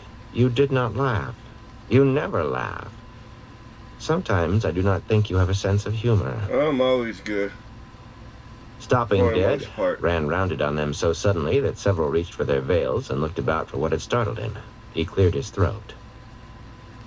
An irascible old farmer named Hugh discovered one morning that his best rooster had flown into a tall tree beside his farm pond and wouldn't come down. So he went to his neighbor Will and asked for help. The men had never gotten along, but Will finally agreed. So the two men went to the pond and began climbing the tree, Hugh first. They meant to frighten the rooster out, you see, but the bird only kept flying higher, branch by branch. Then, just as Hugh and the rooster reached almost the very top of the tree, with Will right behind, there was a loud crack. The branch under Hugh's feet broke away, and down he went into the pond, splashing water and mud everywhere. Will scrambled down as fast as he could and reached out to Hugh from the bank, but Hugh just lay there on his back, sinking deeper into the mud until only his nose stuck out of the water. Another farmer had seen what happened, and he came running and pulled Hugh out of the pond. Why didn't you take Will's hand? He asked Hugh. You could have drowned. Why should I take his hand now? Hugh grumped. I passed him just a moment ago in broad daylight, and he never spoke a word to me. He waited expectantly. The maidens exchanged blank looks. Finally, Samara said, What happened with the pond? Surely the water is the point of this story. Throwing up his hands, Rand started for the red-striped pavilion again. Behind him, he heard Laya say, I think it was supposed to be a joke. How can we laugh when he doesn't know what happened to the water? Mara said. It was the rooster, Anila put in. Wetlander humor is strange. I think it was something about the rooster. He tried to stop listening. The defenders stiffened even more rigidly at his approach, if that was possible, and the two standing before the gold-fringed entry flaps stepped aside smoothly, pulling them open. Their eyes stared past the Aiel women. Rand had led the defenders of the stone once, in a desperate fight against Myrddraal and Trollocs in the halls of the Stone of Tyr itself. They would have followed anyone who stepped forward to lead that night, but it had been him. The stone still stands, he said quietly. That had been their battle cry. Quick smiles flashed across some of those faces before they snapped back to wooden stillness. In Tyr, commoners did not smile at what a lord said unless absolutely sure the lord wanted them to smile. Most of the maidens squatted easily outside, spears across their knees, a posture they could hold for hours without moving a muscle. But Sulin followed Rand inside with Laya, Anila, and Jelani. If those defenders had all been childhood friends of Rand, the maidens would have been as cautious. But the men inside were not friends at all. Colorful fringed carpets floored the pavilion, Tyran mazes and elaborate scrollwork patterns. And in the middle sat a massive table, heavily carved and gilded and garishly inlaid with ivory and turquoise, that very likely needed a wagon all to itself for transport. The map-covered table separated a dozen sweaty-faced Tyrans from half as many Carianan, who suffered even more from the heat, each man holding a golden goblet that self-effacing servants in black and gold livery kept filled with punch. All the nobles were in silk, but the clean-shaven Carianan, short, slight, and pale compared to the men on the other side of the table, wore coats dark and sober, except for bright horizontal slashes of their house colors across the chest, the number indicating the rank of the house, while the Tyrans, most with beards oiled and trimmed to neat points, wore padded coats that were a garden of red and yellow and green and blue, satin and brocade, silver thread and thread of gold. The Carianan were solemn, even dour, most gaunt-cheeked, and each with the front of his head shaved and powdered, in what had once been the fashion only among soldiers in Cairhien, not lords. The Tyrans smiled and sipped scented handkerchiefs and pomanders that filled the pavilion with heavy aromas. Beside the punch, the one thing they seemed to have in common was flat-eyed stares for the maidens, followed hard by the pretense that the Aiel were invisible. The High Lord Wyraman, oiled beard and hair streaked gray, bowed deeply. He was one of 4 High Lords there, in elaborately silver-worked boots, the others being unctuous, overly plump Sunamun, Tolmaran, whose iron-gray beard seemed a spear point on the shaft of his leanness, and potato-nosed Torian, who looked more a farmer than most farmers, but Rand had given Wyraman the command, for the time being. The other 8 were lesser lords, some clean-shaven, though with no less gray in their hair. They were here through their oaths of fealty to one or another of the High Lords, yet they all had some experience of fighting. Wyraman was not short for a tyrant, though Rand stood a head taller, but he always reminded Rand of a banty rooster, all puffed out chest and strutting. "All hail the Lord Dragon," he intoned, bowing. "Soon to be conqueror of Ilion. All hail, Lord of the Morning." The rest were no more than a breath behind, Tyrants spreading arms wide, Carianan touching hand to heart. Rand grimaced. Lord of the Morning had been one of Lews Theron's titles, or so the fragmentary history said. A great deal of knowledge had been lost in the breaking of the world, and more went up in smoke during the Trolloc Wars and later during the War of the 100 Years. Yet surprising shards sometimes survived. He was surprised that Wyraman's use of the title had not brought Lews Theron's mad yammering. Come to think of it, Rand had not heard that voice since shouting at it. As far as he could recall, that was the first time he had ever actually addressed the voice sharing his head. The possibilities behind that sent a chill down his back. "My Lord Dragon," Sunamun dry-washed fleshy hands. He seemed to be trying not to see the shufa wrapped around Rand's head. "Are you—" Swallowing his words, he put on an ingratiating smile, asking a potential madman, potential at the very least, whether he was well was perhaps not what he wanted to say. "Would the Lord Dragon like some punch? A Lodinile vintage mixed with honey melon." A lanky lord of the land sworn to Sunamun, a man named Estevan, with a hard jaw and harder eyes, motioned sharply, and a servant darted for a golden goblet from a side table against the canvas wall. Another hurried to fill it. "No," Rand said, then more strongly, "No!" He waved the servant away without really seeing him. Had Lews Theron actually heard? Somehow that made the whole thing worse. He did not want to think about the possibility now. He did not want to think of it at all.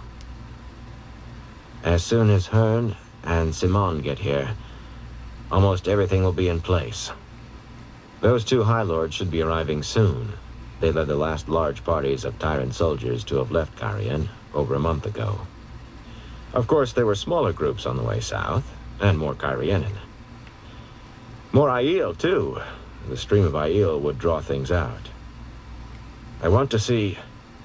Abruptly, he realized the pavilion had gone very quiet, very still, except for Torian suddenly tipping back his head to gulp down the rest of his punch. He scrubbed a hand across his mouth and held out the goblet for more, but the servants seemed to be trying to fade into the red-striped walls. Suolin and the other 3 maidens were suddenly up on their toes, ready to veil. "What is it?" he asked quietly. Wyramon hesitated. "Simon and Hern have gone to Haddenmerk. They are not coming." Torian snatched a worked gold pitcher from one of the servants and filled his own goblet, slopping punch onto the carpets. "And why have they gone there instead of coming here?" Rand did not raise his voice. He was sure he knew the answer. Those 2 and 5 more High Lords besides had been sent to Carrion mainly to occupy minds set to plot against him. Malicious smiles flickered among the Carrienin, most half-hidden in quickly raised goblets. Samaradrid, the highest ranking, slashes of color on his coat to below the waist, wore his sneer openly. A long-faced man with white streaks at his temples and dark eyes that could chip stone, he moved stiffly from wounds suffered in his land's civil war, but his limp came from fighting Tyr. His main reason for cooperating with the Tyrans was that they were not Aiel, but then the Tyrans' main reason for cooperating was that the Carrienin were not. It was one of Samaradrid's countrymen who answered, a young lord named Menaril, who had half Samaradrid's stripes on his coat, and on his face a scar from the Civil War that pulled up the left corner of his mouth in a permanent, sardonic smile. "Treason, my Lord Dragon. Treason and rebellion." Wyramon might have been hesitant about saying those words to Rand's face, yet he was not about to let an outlander speak for him. "Yes, rebellion," he said hurriedly, glaring at Menaril, but his usual pomposity quickly returned. "And not only them, my Lord Dragon. The High Lords Darlin and Tadosian and the High Lord Estanda are in it too. Burn my soul. But they all put their names to a letter of defiance.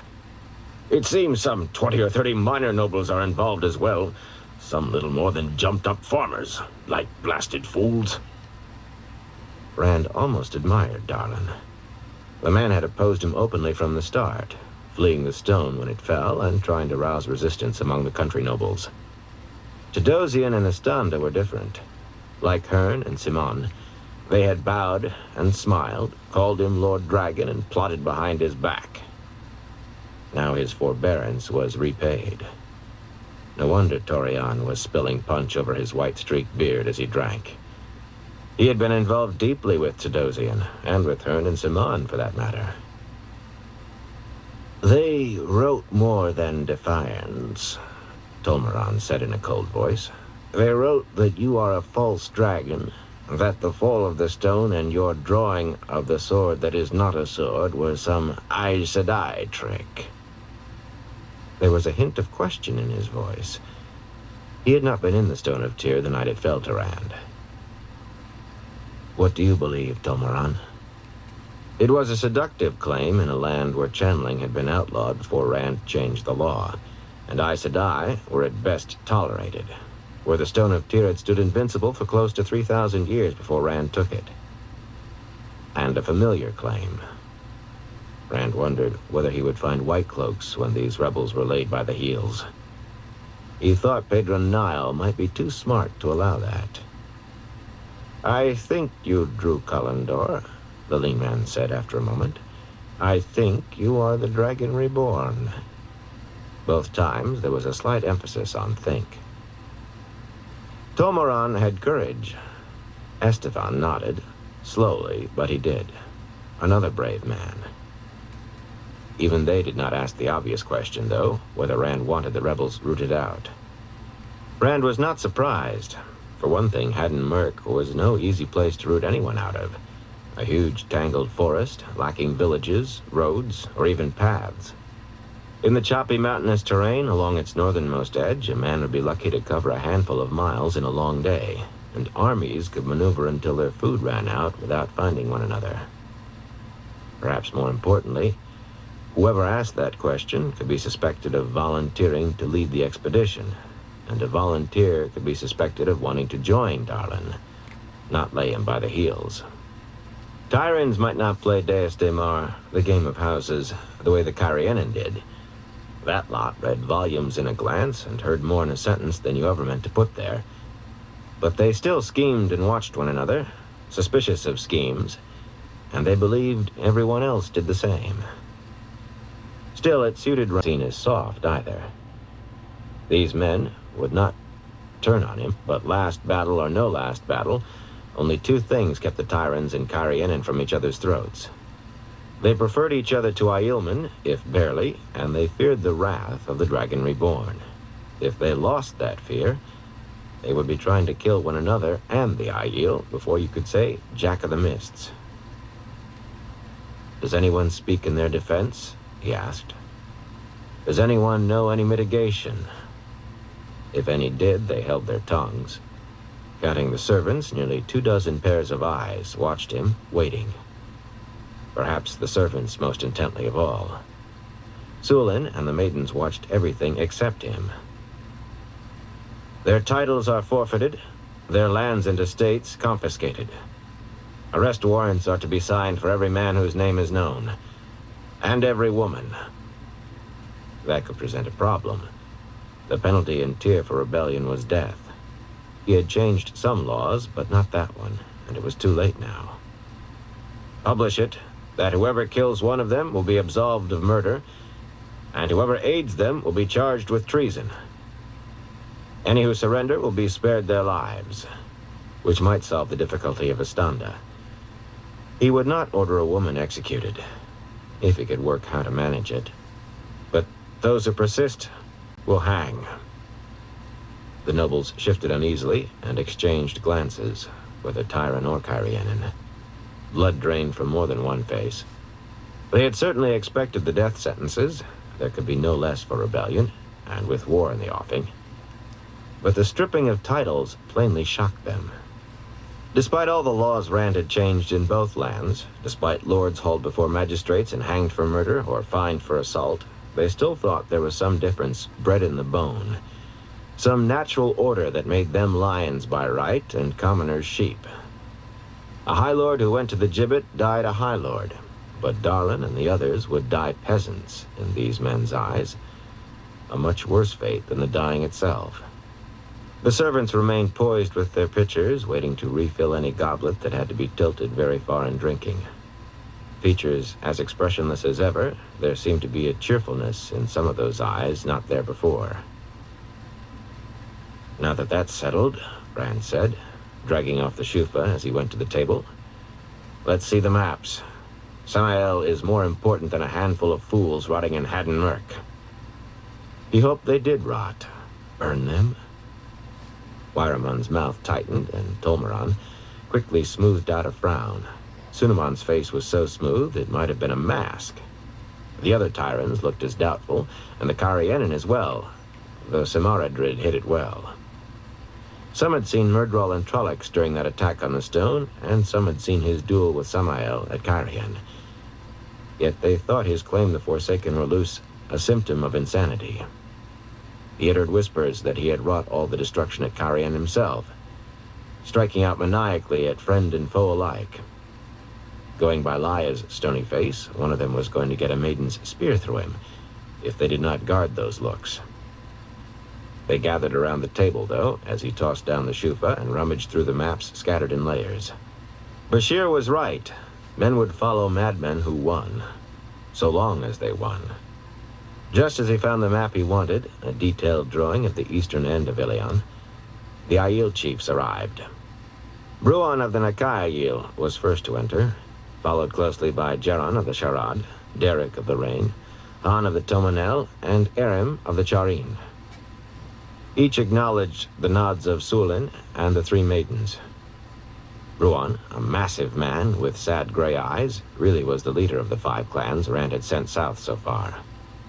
None of the others objected. Bruan's oddly placid manner belied his battle skills. Clothed in the cotton sore, shufa hanging loose about their necks, they were unarmed except for their heavy belt knives, But then, an Aiel was hardly unarmed, even when he had only his hands and feet.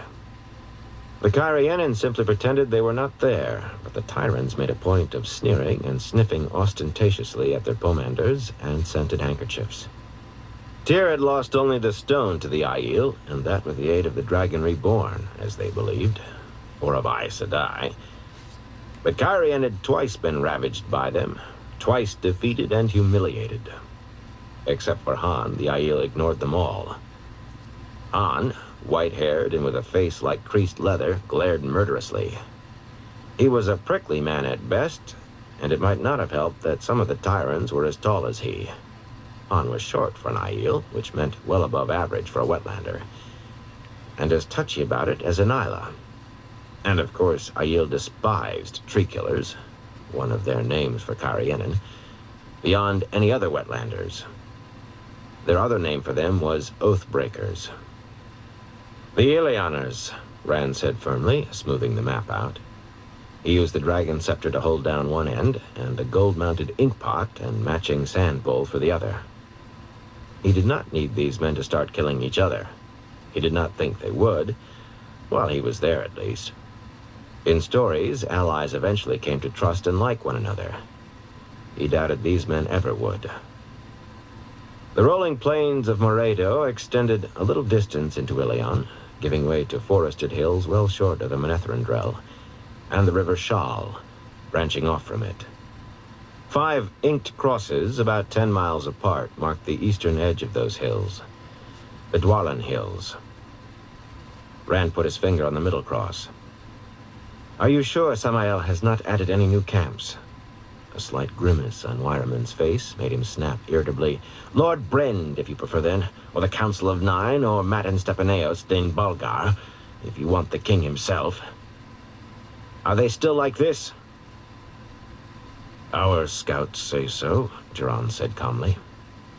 Slender as a blade is slender, his light brown hair heavily streaked with gray, he was always calm, now that the Sharad's 400-year blood feud with the Goshin Aiel had ended with Rand's coming.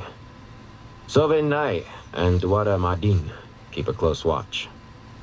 He nodded slightly in satisfaction, and so did Derek. Jiran had been Sovin Nai, a knife hand before becoming chief, and Derek Duada Madin, a water seeker. "We know any changes in 5 days by runners." "My scouts believe they are," Wyraman said, as if Jiran had not spoken. "I send a new troop every week. It takes a full month for them to come and go, but I assure you, I am as up-to-date as the distance allows." The Aiel's faces might have been carved from stone. Rand ignored the interplay. He had tried before to hammer shut the gaps between Tyran, Carianan, and Aiel, and they always sprang apart as soon as his back turned. It was useless effort. As for the camps, he knew there were still only 5. He had visited them, in a manner of speaking. There was a place that he knew how to enter. A strange, unpeopled reflection of the real world, and he had walked the wooden walls of those massive hell forts there. He knew the answers to almost every question he intended to ask, but he was juggling plans within plans like a gleeman juggling fire. "And Samael is still bringing more men up?" This time he emphasized the name. The Aiel's expressions did not change. If the Forsaken were loose, the Forsaken were loose. The world had to be faced as it was, not as you wished it to be. But the others darted those quick, worried glances at him. They had to get used to it sooner or later. They had to believe sooner or later. "Every man in Ilion who can hold a spear without tripping over it, or so it seems," Tomoran said with a glum expression. He was as eager to fight the Ilioners as any Tyran. The two nations had hated each other since they were wrested from the wreckage of Arthur Hawkwing's empire. Their history was one of wars fought on the slightest excuse. But he seemed battle could be won by one good charge. "Every scout that makes it back reports the camp's larger, with more formidable defenses." "We should move now, my Lord Dragon," Wyraman said forcefully. "The light burned my soul. I can catch the Ilioners with their breeches around their ankles." They've tied themselves down. Why, they hardly have any horse at all.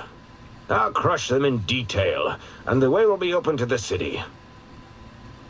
In Ilion, as in Tyr and Cairhien, the city was the city that had given the nation its name. Burn my eyes! I will put your banner over Ilion in a month, my lord dragon. 2 at the most. Glancing at the Cairhienin, he added, as if the words were being pulled from him, Samaradrid, and I will. Samaradrid bowed slightly. Very slightly. No, Rand said curtly. Wyramon's was a plan for disaster. A good 250 miles lay between the camp and Samael's great hill forts across a plain of grass, where a 50-foot rise was considered a tall hill and a thicket of 2 hides a forest. Samael had scouts too. Any rat or raven could be one of Samael's scouts.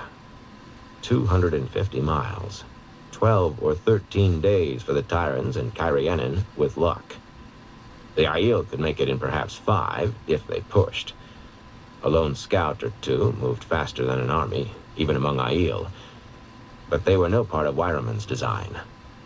Long before Wyramon reached the Dwarlan Hills, Samael will be ready to crush the Tyran, not the other way around. A fool plan, even more foolish than the one Rand had given them. I've given your orders.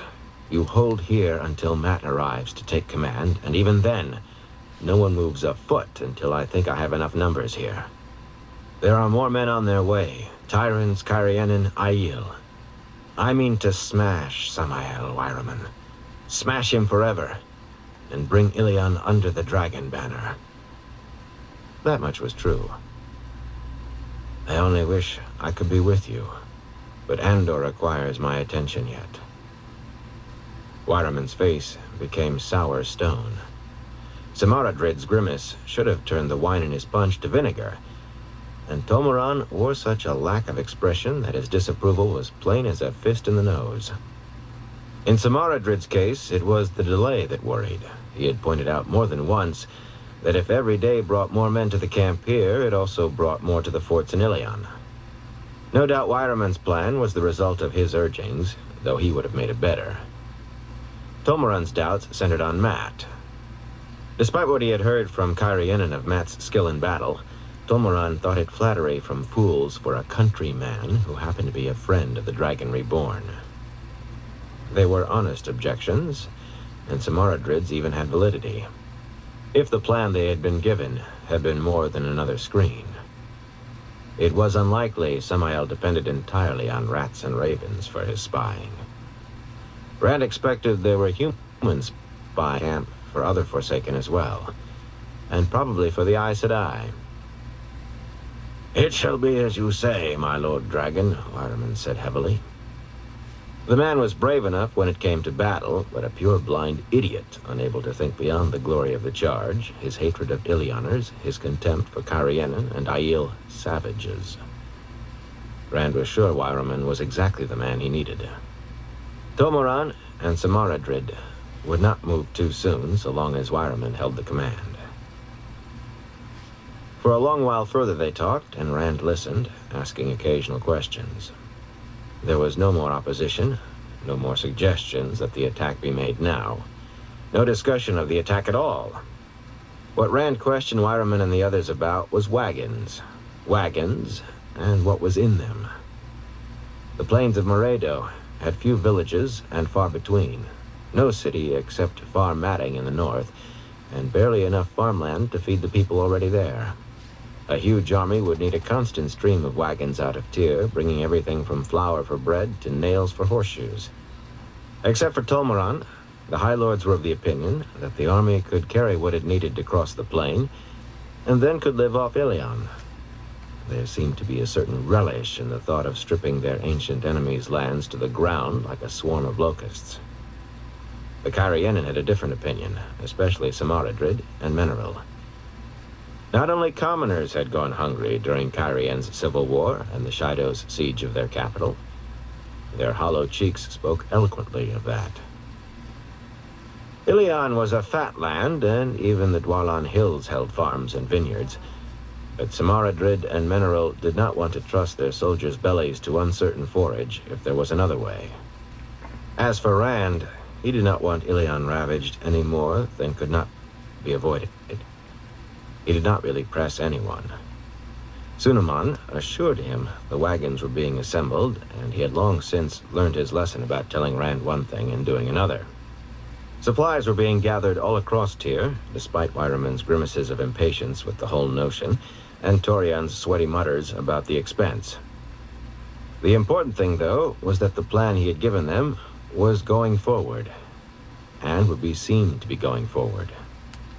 Leave-taking involved more grandiose prattle and elaborate bows while he rewound the shufa around his head and took up the dragon scepter again, with half-hearted invitations to stay for a banquet and equally insincere offers to attend him to his departure if he could not remain to eat the feast they would have prepared. Tyran or Kyrianan, they avoided the company of the Dragon Reborn as much as they safely could without losing his favor, while pretending they did no such thing. Most especially, they wanted to be elsewhere when he channeled. They did escort him to the entrance, and a few steps outside, of course, but Sunaman sighed audibly when he left, and Rand heard Torian actually giggling in relief. The Aiel chiefs went with Rand silently, and the maidens outside joined Sulin and the other three in making a ring around the 6 men as they started toward the green-striped tent. This time, there were only a few cheers, and the chiefs said nothing. They had said almost as little back in the pavilion. When Rand commented on it, Derek said, "These wetlanders do not want to hear us."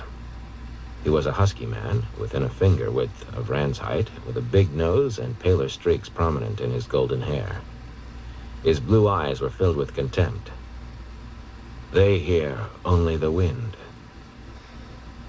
"Did they tell you of those who rebel against you?" Aram asked. Taller than Derek, he had a pugnacious jaw and almost as much white as red in his hair. "They did," Rand said, and Han frowned at him. "If you are sending these Tyrans after their own kind, it is a mistake. Even if they could be trusted, I do not think they could do it. Send the spears. One clan would be enough and more." Rand shook his head. "Darlin and his rebels can wait. Samael is what's important." "Then let us go to Ilion now," Geron said. "Forget these wetlanders, Randalthor. Already, there are nearly 200,000 spears gathered here. We can destroy the Ilianas before Wyram and Santiago, and Samaradrid Maravin can be halfway there." For a moment, Rand squeezed his eyes shut. Was everyone going to argue with him?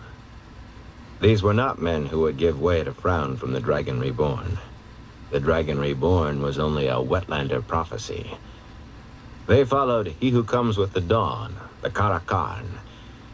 And as he had long since grown tired of hearing, even the Karakarn was not a king. "I want your word to stay here until Matt tells you to move. A promise from each of you." "We will stay, Randalthor." Bruan's deceptively mild voice had a tight edge.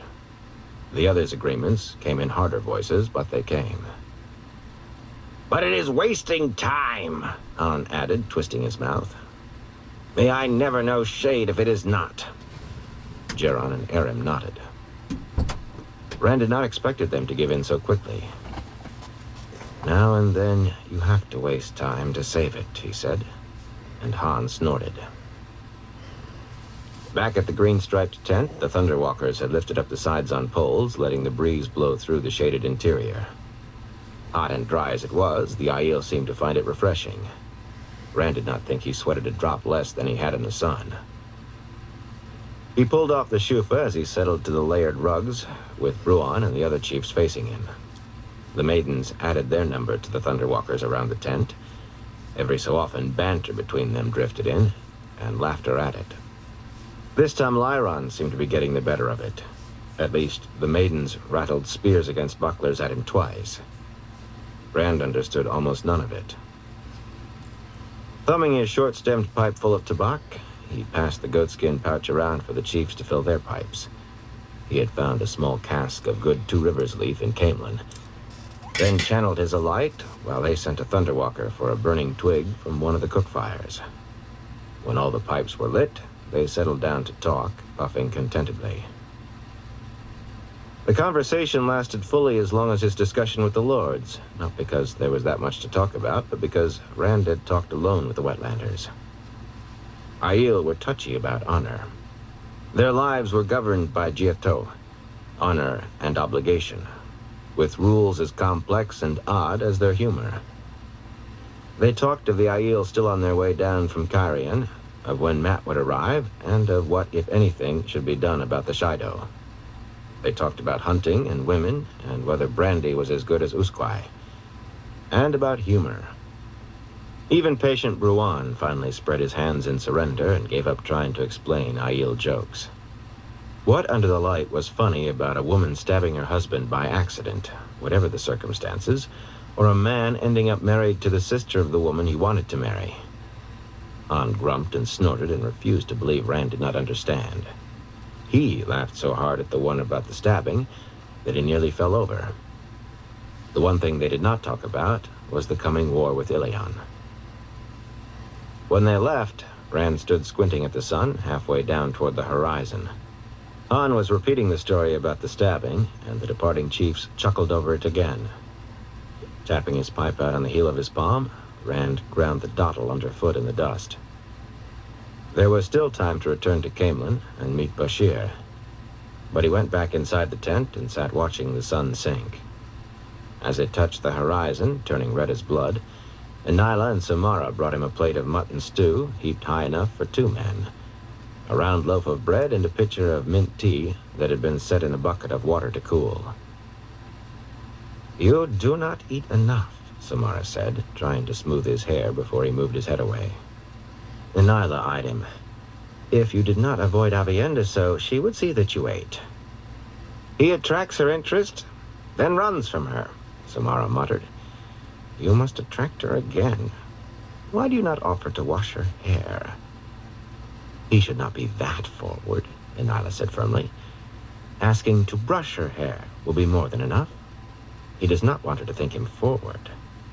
Samara sniffed. "She will not think he is forward when he runs from her.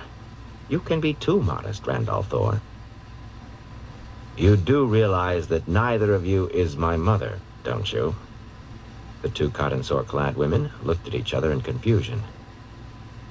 "Do you think this is another Wetlander joke?" Nyla asked, and Samara shrugged. "I do not know. He does not look amused." She patted Rand on the back. "I am sure it was a good joke, but you must explain it to us."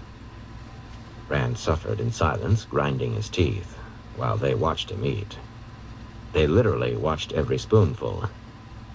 Matters became no better when they left him with his plate and Sulin joined him.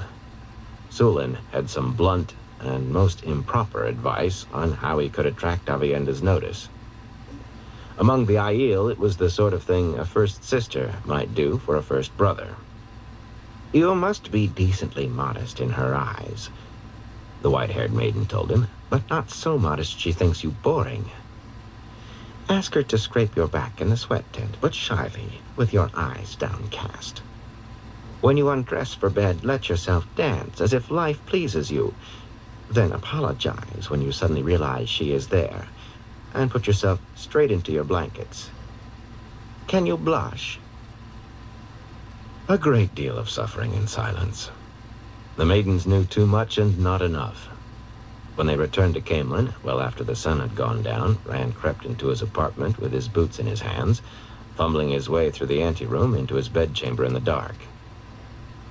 Even if he had not known Avienda would be there, already on her pallet on the floor by the wall, he would have felt her presence. In the stillness of the night, he could hear her breathing. For once it seemed he had managed to wait long enough for her to fall asleep. He had tried to stop this, but Avienda paid him no mind, and the maidens laughed at his shyness and modesty. Good things in a man when alone, they agreed, so long as not carried too far. He climbed into his bed with a sense of relief that Avienda was already asleep, and some disgruntlement that he dared not light a lamp to wash. And she turned over on her pallet. Very likely she had been awake all along. "Sleep well and wake," was all she said. Thinking what idiocy it was to feel this sudden contentment because a woman he wanted to avoid told him good night, he stuffed a goose-down pillow beneath his head. Avienda probably thought this the most marvelous joke. Taunting was almost an art among Aiel, and the nearer it came to bringing blood, the better. Sleep began to come, and his last conscious thought was that he had a huge joke of his own, though only he and Matt and Bashir knew it yet. Samael had no sense of humor at all, but that great hammer of an army waiting in Tyr was the biggest joke the world had ever seen. With any luck, Samael would be dead before he knew he should laugh. Chapter 5. A Different Dance. The Golden Stag lived up to its name in most ways. Polished tables and benches with rose-carved legs dotted the large common room. One white-aproned serving girl did nothing but sweep the white stone floor. Blue and gold scrollwork made a broad painted band on the plaster walls just below the high-beamed ceiling. The fireplaces were well-dressed stone, their hearths decorated with a few evergreen branches, and a stag chiseled above each lintel supporting a wine cup in branching antlers. A tall clock with a little gilding stood on one mantel. A knot of musicians played on a small dais at the back. Two perspiring men in their shirt sleeves with keening flutes, a pair plucking 9-string bitterns, and a red-faced woman in a blue-striped dress working tiny wooden hammers across a dulcimer on thin legs. More than a dozen serving maids scurried in and out, stepping quickly in their aprons and pale blue dresses. Most were pretty, though some carried nearly as many years as Mistress Dalevin, the round little innkeeper with her wispy gray bun at the nape of her neck. Just the sort of place Matt liked.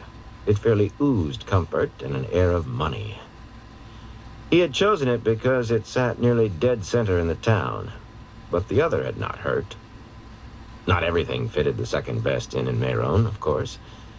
The smells from the kitchen were mutton and turnips again, and the inevitable spicy barley soup, and they mingled with the smell of dust and horses from outside.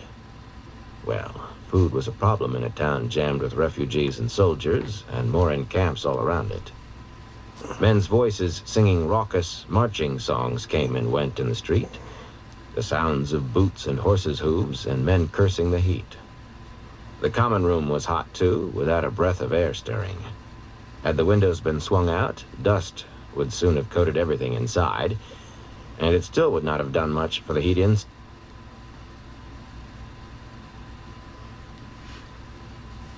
Alright, everyone. I'm going to call into the stream for tonight. But I want to thank... Excuse me. I want to thank everyone for stopping by and everyone who continues to stop by. I definitely appreciate all y'all's support.